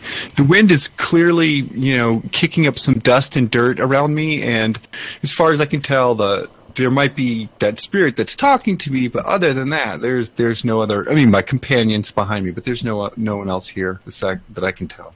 Okay. Adrian and Hadrig, over this last few moments, as Ku ate the cabbage and strode bravely in, confusing the spirit at the gate. What do you two do? The spirit is frightening, don't get me wrong. It looks like it has a weapon, and it stands right near the gate. It does look semi-transparent. I'm not walking through the gate. I've been warned off several times now by a spirit. Yep. Okay, so you hold back in the cabbage garden. Hadrig, will you cross the line, or will you not? I don't know. It's a crazy looking spirit. And it looks crazy, and why not? Who cares? okay, so you go through the gate. As you're going through the gate, the spirit attempts to bar your way. It lowers down a semi-transparent spear across your path, blocking you at your height. It's around maybe shoulder or neck height for you. You could kind of like limbo it, or like do a tumble check and go under it, or you could walk right through it if you think it's truly ghostly. Or you could halt as it's trying to tell you as some sort of a gate guard, and it's saying halt and go back out the exit where you came. I guess I'll halt. Be like, what's the problem? I am assigned to not let people without an appointment come through this gate. You mean there was an appointment? Yeah, we don't have an appointment with the Wizards of the Pink House with any dwarfs today, so I'm supposed to tell you not to come in. Hi. All this takes longer. How does we get an appointment? He's all talking quite ghostly, you know. We are supposed to tell you not to come in. When do you want an appointment? And who do you want to see? You have to... I don't even... No one told me there was an appointment. Yeah, well, don't go wandering into people's yards then, you know. Okay, he doesn't say that. The spirit says, you know, when do you want the appointment, and who do you want to see? And the thunder and the rain. Silk stands next to some truffula trees, some kind of like oddly colored magical looking trees in the front yard of her residence. The wind blows in King Ku's eyes. Hadrig stands barred by a ghostly, translucent Pixels and Dragons token. Adrian respects the spirits and hangs back in the cabbage garden. Hadrig, what will you do? Because I've got an action I'm going to do in about a second here, but I'll one more thing from each of you. I think I will just barge through and just be like, whatever. Okay. As you barge through and King Ku moves forward to accommodate you, another ghostly spirit comes out and comes up to King Ku and quite forcibly steps in your way, looking as though it might attack you with a weapon. And this particular one looks more devilish than the last one. It has a tail. It has a spear in it. It drops the spear down in front of you. Now let me resolve with Hadrig whether he gets through that spear, and then we'll find out how you react. Do keep in mind, Silk, that you're probably looking forward moving up the path, and then you're engaged by someone who runs up next to you, so you probably don't really see the resolution of Hadrig, whatever happens just now. Hadrig, don't worry. Roll a standard melee attack to press through there. Unless you want to do... Horrible! Number one, yay me. Okay, as you press up against the spear, you feel it blocking your path. Do you use your strength to push through nevertheless?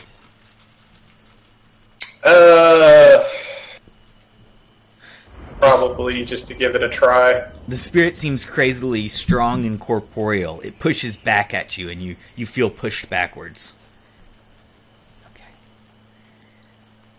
Okay. Thank you, Silk, for that comment.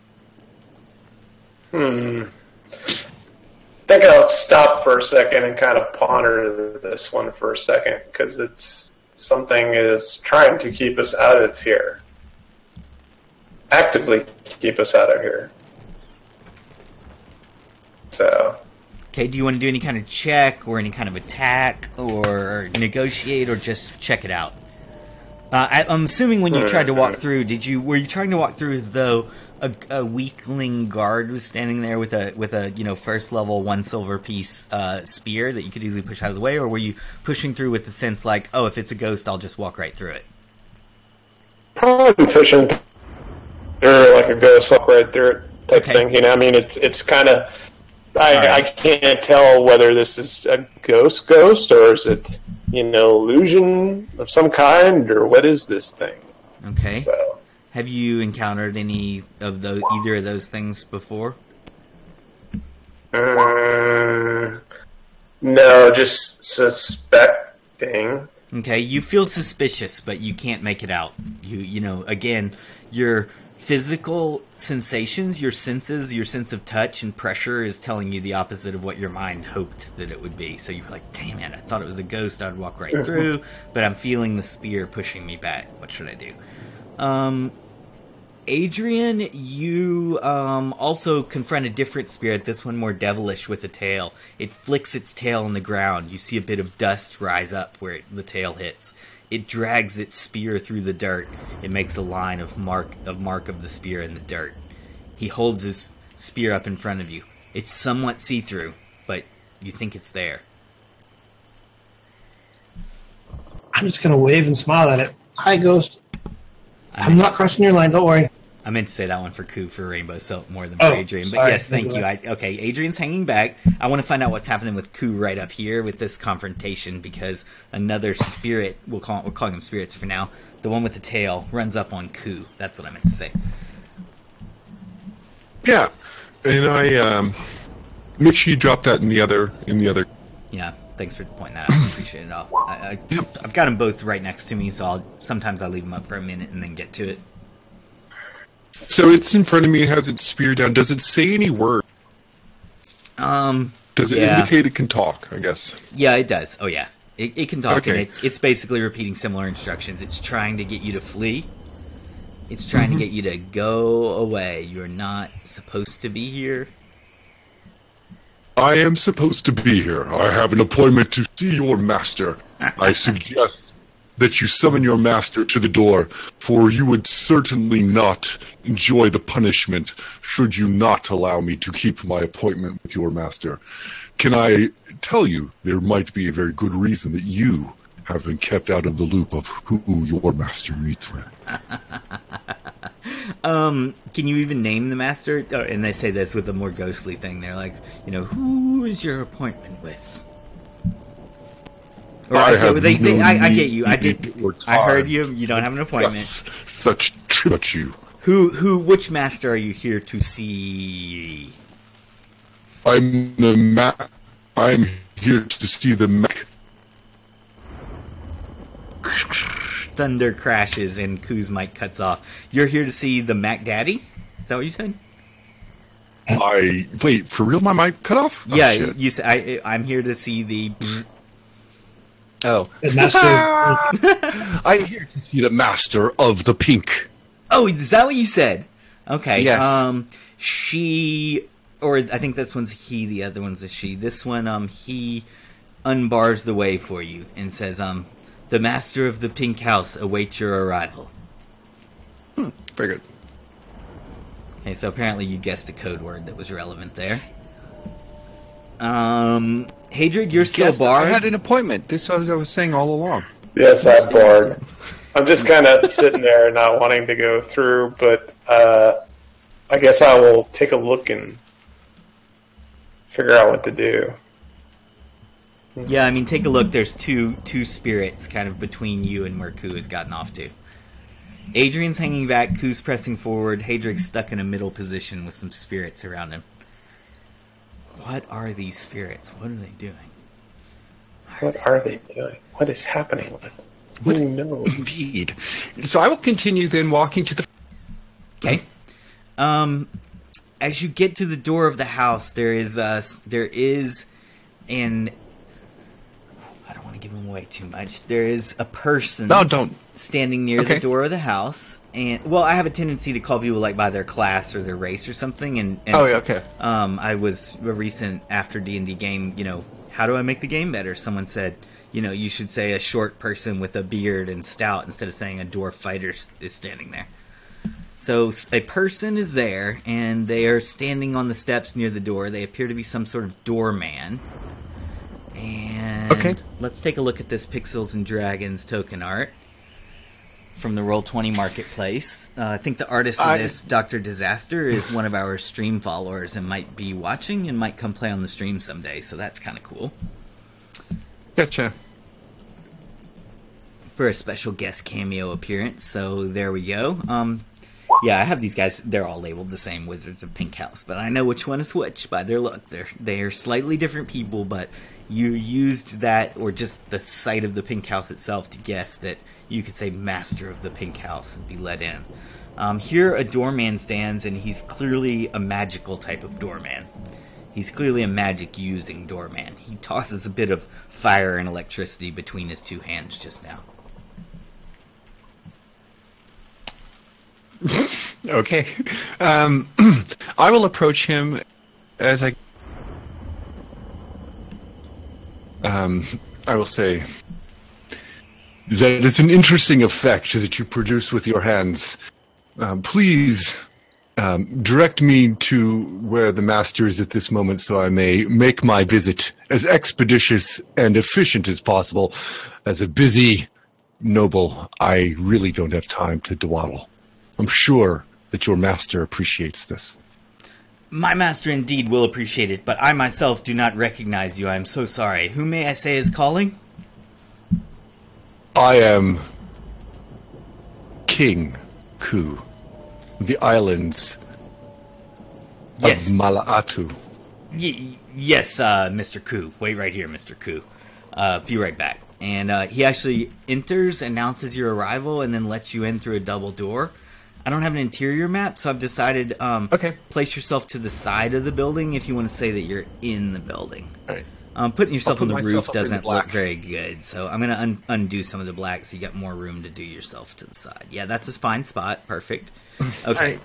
And that's as far north as we can go. Beyond that is, at this point, we'll call it a dense woods, but on my map, it's the ocean. Sure. So there is more map to explore up there, but it's for a day when you're going to the ocean. So I'm not saying the ocean backs up to the back of this guy's house. I'm just saying there would be like no, I understand. Seam in between. Okay. So you enter the house, and this is whom you meet. I shall bring them over on the map to near your position. Okay. And I will put them in the chat. I can't tell what the hell that is. You meet a wizard of the pink house. He says, "Oh, Mr. Ku, why have you come here?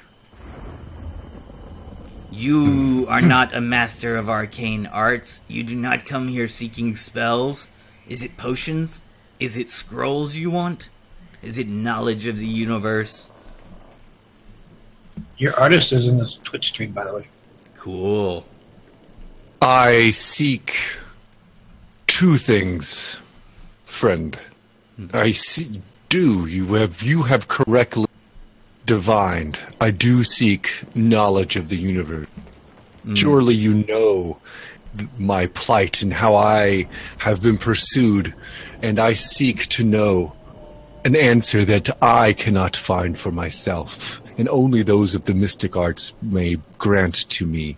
Okay. And in truth, friend, I also seek an ally.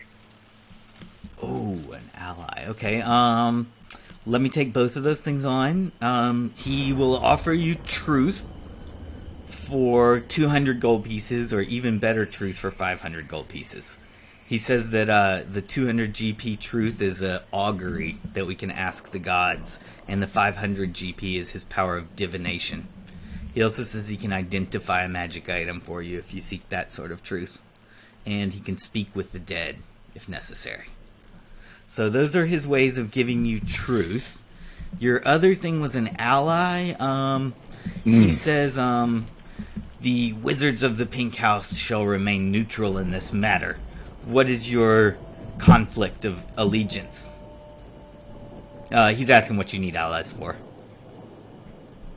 He's taking an initial neutral disposition. He's saying he's not on the side of your enemies. Yes, but he's not on your side either, unless you justify. Yeah, I heard. He's going to go on Let me Switzerland. go. Okay, yes, please do.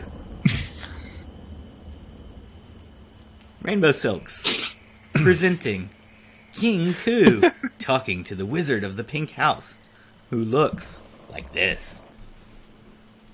The alliance I require is one of arcane, mystical energies bent to the restoration of my throne. I seek nothing less than a companion willing to travel. Perhaps it is the case that in your own order, and amongst perhaps your compatriots and friends, that you know of someone who is bitten by the wanderlust bug, or perhaps no longer even welcome, a pariah in your community, I seek capable and qualified allies to restore my throne. To restore and I seek, yes, to restore my throne. I have been dispossessed. Indeed, you might say, a coup of King Coup. It's wrong on so many levels, I can't touch it. Do you realize, okay, just as an aside, I've been waiting 3 months to make that fucking joke, so whatever, laugh. That was a good setup. Thank you. Thank you. King Thank you so Coup. much. I didn't even know that was a thing. Yeah, that's very good. Okay, so again, I feel like you've packed two things in there that I want them to respond to, so they would probably kind of break in during your monologue there. The first thing that happens is as you mention someone with a wanderlust who would physically accompany you. And at that time, a curious catfolk enters the room, and they're pictured on map near you now. And the catfolk enters the room and kind of says, you know, we, the Wizards of the Pink House, prefer to stay on our own lawn and return to our own territory. What you seek, my friend, is some sort of a dog who will follow you around. Aye. In fact, you smell somewhat of dog. Have you been with one Yes. recently? There is a dog which seems to follow us ever so often when it's around. I don't know where it goes other times, but it is not as reliable a companion as my feline friend. Well, my loyalties lie with the Wizards of the Pink House, and I shall stay here and help protect them. This great Grand Wizard of the Pink House has offered you his services of divination in exchange for cash, which is a worthy economic proposition. But he shall not leave for an adventure either. He did his adventuring many years ago. If you should seek an alliance with the Wizards of the Pink House, we would have to deliver our end of the alliance, not by being your mobile traveling friend or recruited NPC henchman, but by remaining here at the base of the Pink House and allowing you to come and visit it later, should you depart in good disposition. I, of course, will wish to maintain my friendships and good standing with the House of the Pink Mage. I cannot lie to you and tell you that I am disappointed that you would not wish to accompany me on this adventure. But I do appreciate your ethical stance and value having an ally which is the same. So, all right. To the extent that you do not wish to accompany me, I will be grateful for your support in perhaps providing information regarding the future that we might individually and collectively possess, and any sorts of properties which might variously arise on the items of our adventuring. To your last statement, though, my friend, I should think that as my future is very uncertain at the moment, I would wish the more certain and clear vision that could be offered. So despite the painful nature to my coin purse, I would be willing to spend the 500 gold for the complete divination. Ah, I think we are destined to be allies after all then. Do you really... I thought we might be. Back into DM voice, do you even have 500 gold? Back into player voice, of course. I not only have 500 gold, I have a... Cool. Well done. Well done. Because remember, good game. I did a thing. Yeah, thanks. Sure. Cool. Awesome. Right. Love the campaign. I usually think you guys don't even write down gold, so I wonder sometimes. Okay, so let's see. So I've changed my gold to you reflect can pay new stuff. 500 for a divination. I'm going to look that up and see the parameters of it and see, because I know you wanted a more sure one. This one's going to be more sure than the other, but I'm still going to look up the spell parameter and see just how sure it is. And how far in the future. And I have some ideas about your future. There's other things about your future I don't even know, so I wouldn't be able to speak to them, or they would be like a prediction. But the things I do know will happen are kind of on the world scale. There's some political machinations and environmental changes, so if he can give you that information... So, as you think about it, here's basically what I'm going to ask, so you can think about it. I'm going to ask roughly like the few like so. Will I restore my kingdom? Okay. There's that kind of thing like that. So, Oh no! in a broader don't sense, ask that. it's like I don't want you to find out the the answer setting to up. that. Well, you Oh, can't no. tell me because Well, it's going to be too far in the future. But this is like the setup for my character in the future. Gotcha. For your next care. Yeah. Gotcha. But if you ask, Like, that's the prophecy. You see? so do you ask, then we'll will have the a throne prophecy. be, will the throne be restored to my Yeah. lineage, or do you ask if it'll be restored Yeah. to you? Will I personally restore the throne to my lineage? And if not, will it ever be? And then this becomes, you see, the prophecy. Then for my down the next character, it's like the prophecy is the thing. I do the thing. So it's like that. Okay. All right. Yeah.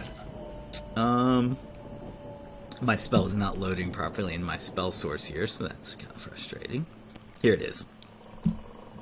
Okay, I got it. So I'm going to look at that and resolve what he says to you for your divination. And there was something else you packed into there also that I wanted to get back to. Other than him predicting your future, you giving him 500 gold, they didn't want to go with you, and they recommended you get a dog. They also would like, if you want to further solidify the alliance with the House of the Pink Wizards, they would like you to go to some sort of, the best way I can describe it right now is a federal courthouse in the city of Hirakote and proclaim the innocence of the Wizards of the Pink House. They claim to have been falsely accused of something, and they would like you to go into the city and proclaim their innocence on their behalf in their defense, and that would prove that you would use your political weight as a former king or a rightful king, that you would swing your weight for their house, and then they will swing theirs for you in the future. So right now, 500 gold pieces for one divination. Longer term, you go in to the courthouse and proclaim their innocence, and they will ally with your quest to recover the throne. But first, in more near time, let's find out what the answer to the divination is, shall we? Indeed. Okay, they offer you a pipe. Yeah, and it's some sort of, it's not tobacco and it's not cannabis. It's something fantastical and native to this world. So it's some sort of wizard pipe. Okay. Smoking. Sort of mushroom. I'm very familiar with the customs of the priests requiring a sacrifice or ritual for divination. So continue Correct. on with your Correct. process, friend. Okay. He encourages you to refine your question because the question can only really ask one question, and you asked a question that was like am I going to this, and if I don't that, am I going to this? So you got to choose one of the other. Will my blood restore my throne? Oh man, you're making it hard for me, Silk. Okay. I don't know that. Let me see here. In all cases, the DM controls what information is received and whether additional divinations will supply additional information. Note that if the information is not acted upon, the conditions could change so that the information is no longer useful. Okay, great. So it doesn't have to be a Nostradamucal accurate prediction of the future. It's your fortune, which might come one way or another. The base chance for a correct divination is blah blah blah plus blah blah blah per level of experience of this particular person. The DM can make adjustments based on if the action's being divined. If the dice roll failed, the caster knows the spell failed, but the recipient might not know. So he would know if he failed, but he wouldn't tell you. The material components, okay, so you light the pipe, and he gets out some magical symbols, including a candy cane, and you notice that the pipe wizard tobacco, in this case, tastes spearminty or pepperminty. It's kind of a mentholated thing that tingles on your tongue, and as you're smoking it, the smoke forms into the shape of your islands. Cool. And then you see the volcano that is part of one of the... there's probably one or more volcanoes, but there's a noticeable volcano, like a climbable one with sides and a caldera at the top. And the smoke from your pipe starts to smoke out of the top of the caldera. the island cracks up and changes, and huge tsunamis come in and wash away the evidence of those who stole the throne from you. And you see the throne itself sitting there, and it is bashed and worn away by the waves until it's smoothed down, and your volcanic island has an almost Atlantis-like appearance, and the island forms into a completely new shape. And then at the end of the dream, in the smoke, you see someone that has a similar face to your own that could in some way be in your bloodline, an ancestor or a descendant, and they're swimming towards that island as hard as they can. And, they're trying to, like, body surf on the tsunamis and stuff. Like, the tsunamis keep coming and they're, like, gasp for breath, but then they catch the wave and they get closer to the beach. But you still see the malformed new lava beach of your old island and your wave-worn throne sitting there empty, as in your dream as you swim vigorously towards it. And then the smoke blows apart and dissipates, and it turns into all of just a pink smoke, and it just sort of flitters away as pink confetti onto the floor, and the remnants of your dream are there on the floor. The cat starts to sweep it up with a broom. I will wait for the cat to sweep it up, and then once the cat has collected it all, I will take it from the cat and we'll eat the confetti pieces of the dream to internalize it. Oh, cool. Didn't expect that. Okay, cool. I will have to tell you, we can play for 30 more minutes, and I will tell you next week what happens to you from the confetti that you eat. If there is any result, it would be like a long-term, non-immediate effect. Yeah.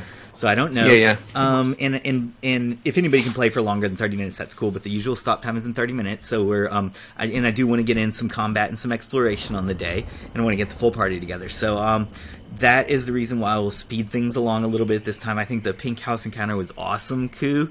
And I'd like you guys to, so you hear to the you hear moans, screams, and cries over the wall of the cabbage garden from a graveyard to the east. So Adrian and Hadrig, while you wait and Koo goes inside the house, you see a pink smoke rising out of the chimney of the house, and you hear moans of anguish to the east. Do you wait for your friend King Koo, or do you go and explore and see who's creating these anguished cries?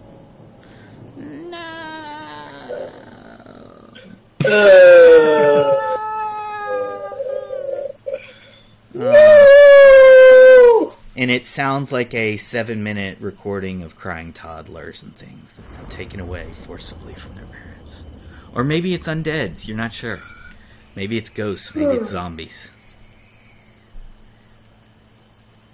Adrian, you hear it too, and you get a shiver in your bones. A lesser PC than you would probably flee in fright, but you yourself think maybe you should go and rescue somebody or put their soul to rest. You're not sure which. I don't know, Jesse, what do you want to do? I don't know that we should leave Koo behind. Yeah, he's stuck in this strange house. Screaming, squealing thing. That's never a good sign. Yeah, that's kind of concerning, but I don't know that we can just walk up there and fetch him. Do we wait for him, or do we go? How's he going to find us if we go? It's Koo. He does whatever he does. Sorry, I'm So where is the noise that we're restriction again? To the east? Yeah, there's some cabbages, a couple rows of cabbages, and then a garden wall. Then there seems to be some expanse of field, and across the field lies another wall, and beyond that wall is a graveyard, a cemetery. You see some mausoleums and headstones over there, and it seems someone is in trouble over there, or being tortured, or lost, or you're trying to make it out, but it's mixing in with the wind and the thunder. Well, I guess we can go explore a little bit. All right. You guys will have the first encounter on this road, and then over the time of that, Koo is completing Koo's adventure inside the Pink House, so hopefully we can reunite all 3 tokens momentarily. But as you go that way, to see who is having troubles in the garden over there. A horse is visibly riding down the road towards you. There's a horse in the distance riding towards you. You see it. Curiously, you don't hear it. You notice that you don't hear it. Well, that's not creepy at all. No, not in the least. I mean, that's just not totally creepy at all. So. It's coming closer now.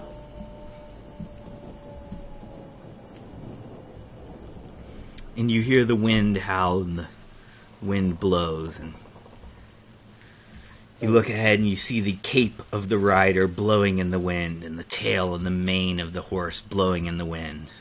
You hear the wind and the thunder crash, but you do not hear the trotting footsteps of the horse as it comes closer. It's some 25 yards out or so. You stand in the middle of the roadway with your mouths agape.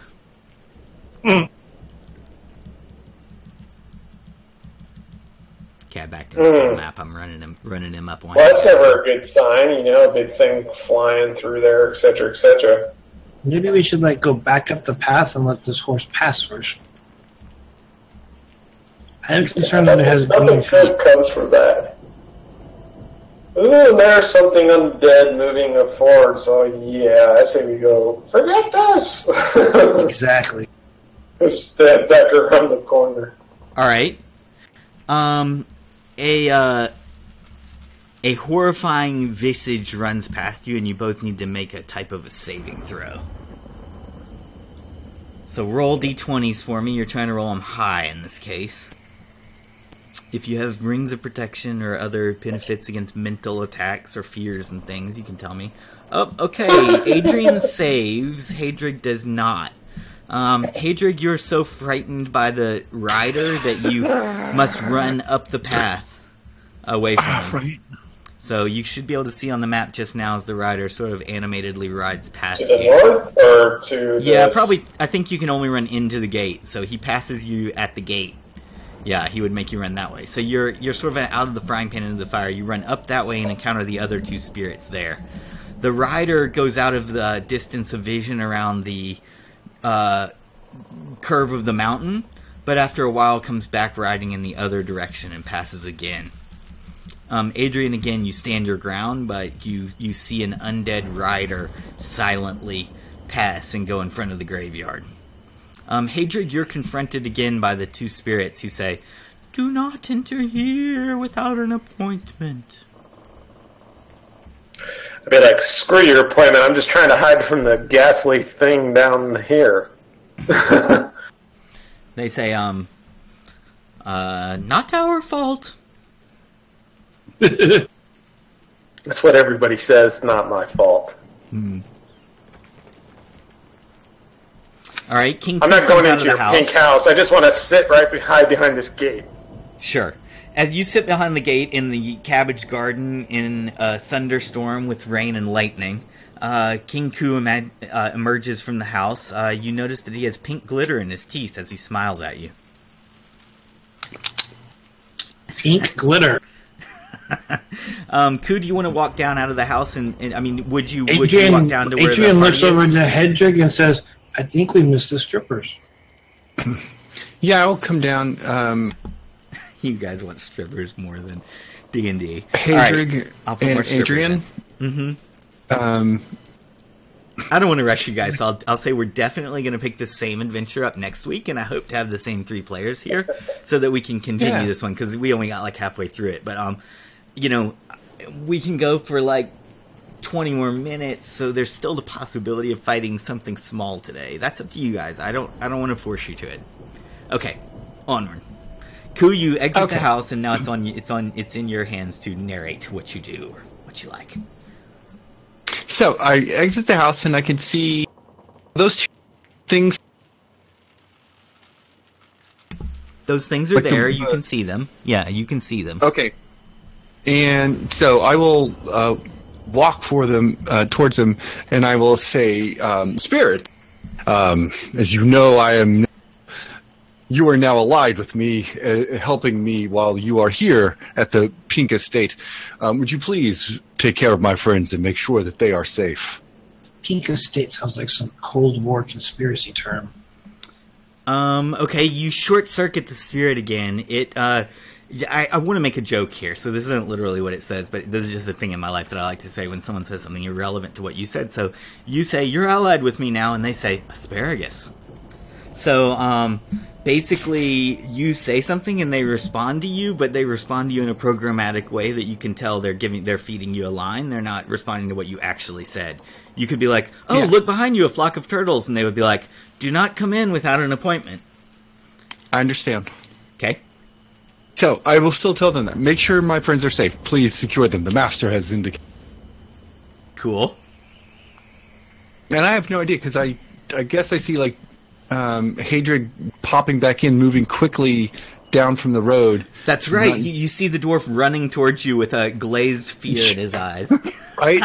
So, like, I don't know what's going on, but, like, all right, so something is happening. Yeah, Hadrig, can you describe that? Your bloodshot eyes running up the path, and are you screaming or what? Do you say, what, spirit really rider? Screaming, more like just kind of like, well, there's something big and scary right down there. Dwarven yodeling. Yeah, don't want to deal with it. No, big and scary. Okay. Was it super big on the map, by the way? I tried to shrink it down to natural size. It appeared to be approximately natural sized. Okay, so it should have looked like a horse and rider, not like a giant horse and giant rider necessarily. Okay. Cool. So that happens. Ku, you see the dwarf with a not crazed fear in his eyes, but sort of a don't go that way warning, big bad. Yeah, gotcha. So that's my so I see that. That's why to assist my friends, and then I will boldly the direction my friend was running from. Wow. So frightened, because it's very rare to see Hadrig possessed by such a feeling. As you get there, you remember the horsemen that you saw in the distance earlier, and again you see them, but this time they're riding away from you. They're riding this direction. They're riding off to the east, past the Cabbage Garden. You can keep moving if you want to move past Adrian down to the road where you could actually see that. From your angle, right there, you just catch a glimpse of them through the wall and the trees and things. Yeah. Okay. I'll give you a better view of them, since you have seen them now, and because it's a Pixels and Dragons token, and our artist is watching just now. So you see some sort of scary horse rider like this riding away from you. And you saw him before, and you notice again, at least as long as your character has a decent enough intelligence and things, you would remember that he seems like a ghost rider. He's not... A Grim Reaper on a... Oh, that's a negative, Ghost Rider. Salamander. He doesn't make sound as he gallops or trots. There's no... We're still going to do a flyby. Okay. Alright. Another set of actions. It's free action at this point, or we can wrap it at this point. Yep. That depends on how vigorous you guys are to go fight anything.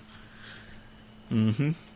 Well, at the moment, it looks like we would have to kind of pick a fight. Yeah, To be honest with you. Yeah, because of you guys haven't been fighting with these spirits, you didn't fight with the mages, you didn't fight with the Grim Reaper Rider, and you haven't made it to the cemetery yet to find out what everybody's so worried about over there.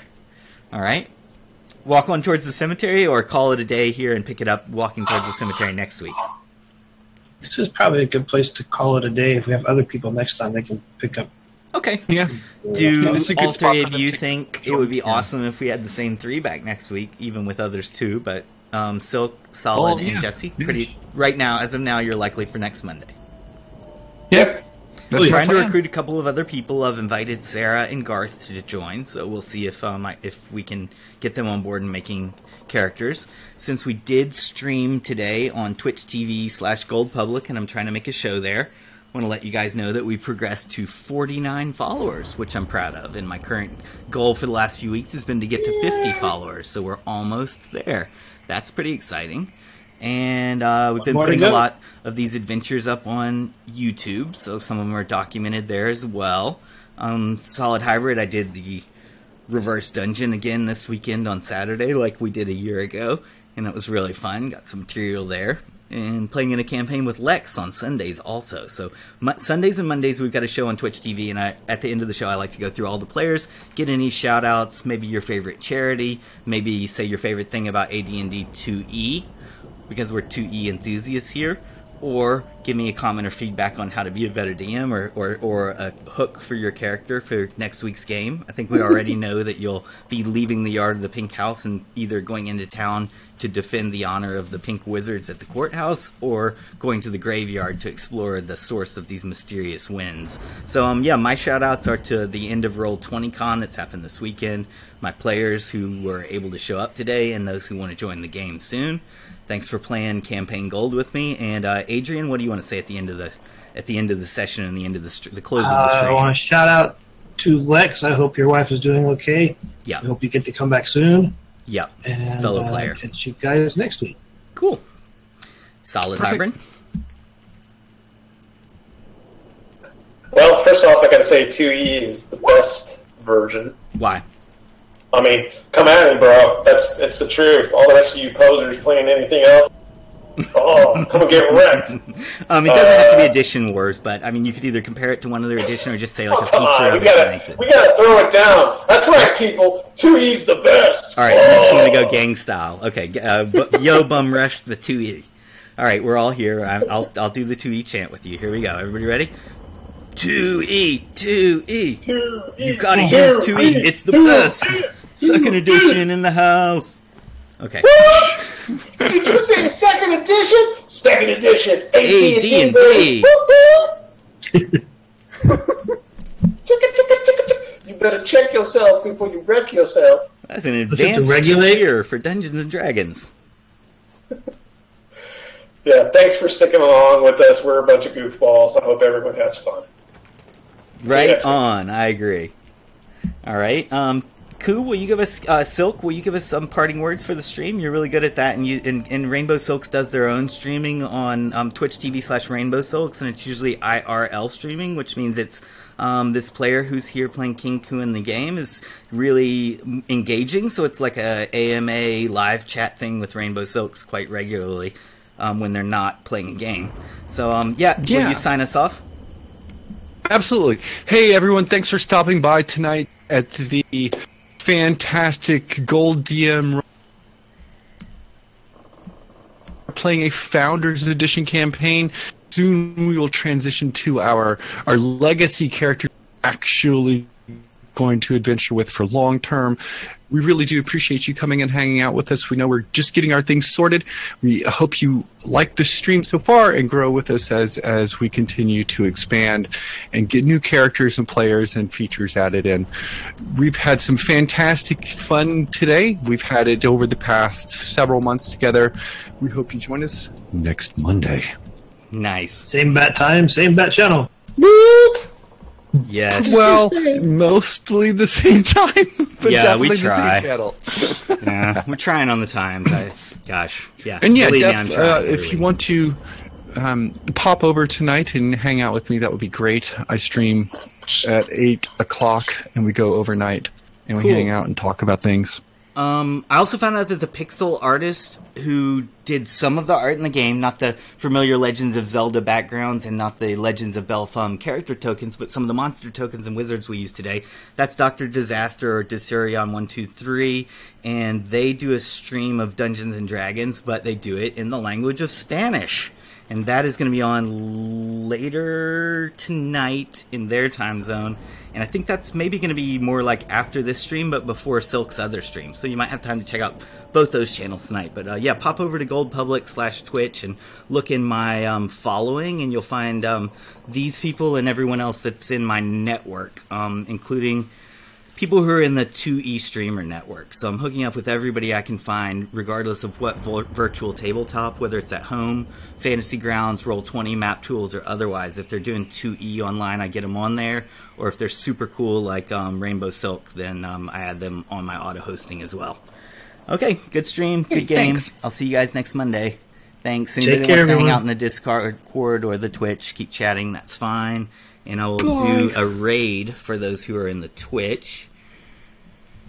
Oh, yeah. We'll do a raid to Good Dire Bear GM. Here we go.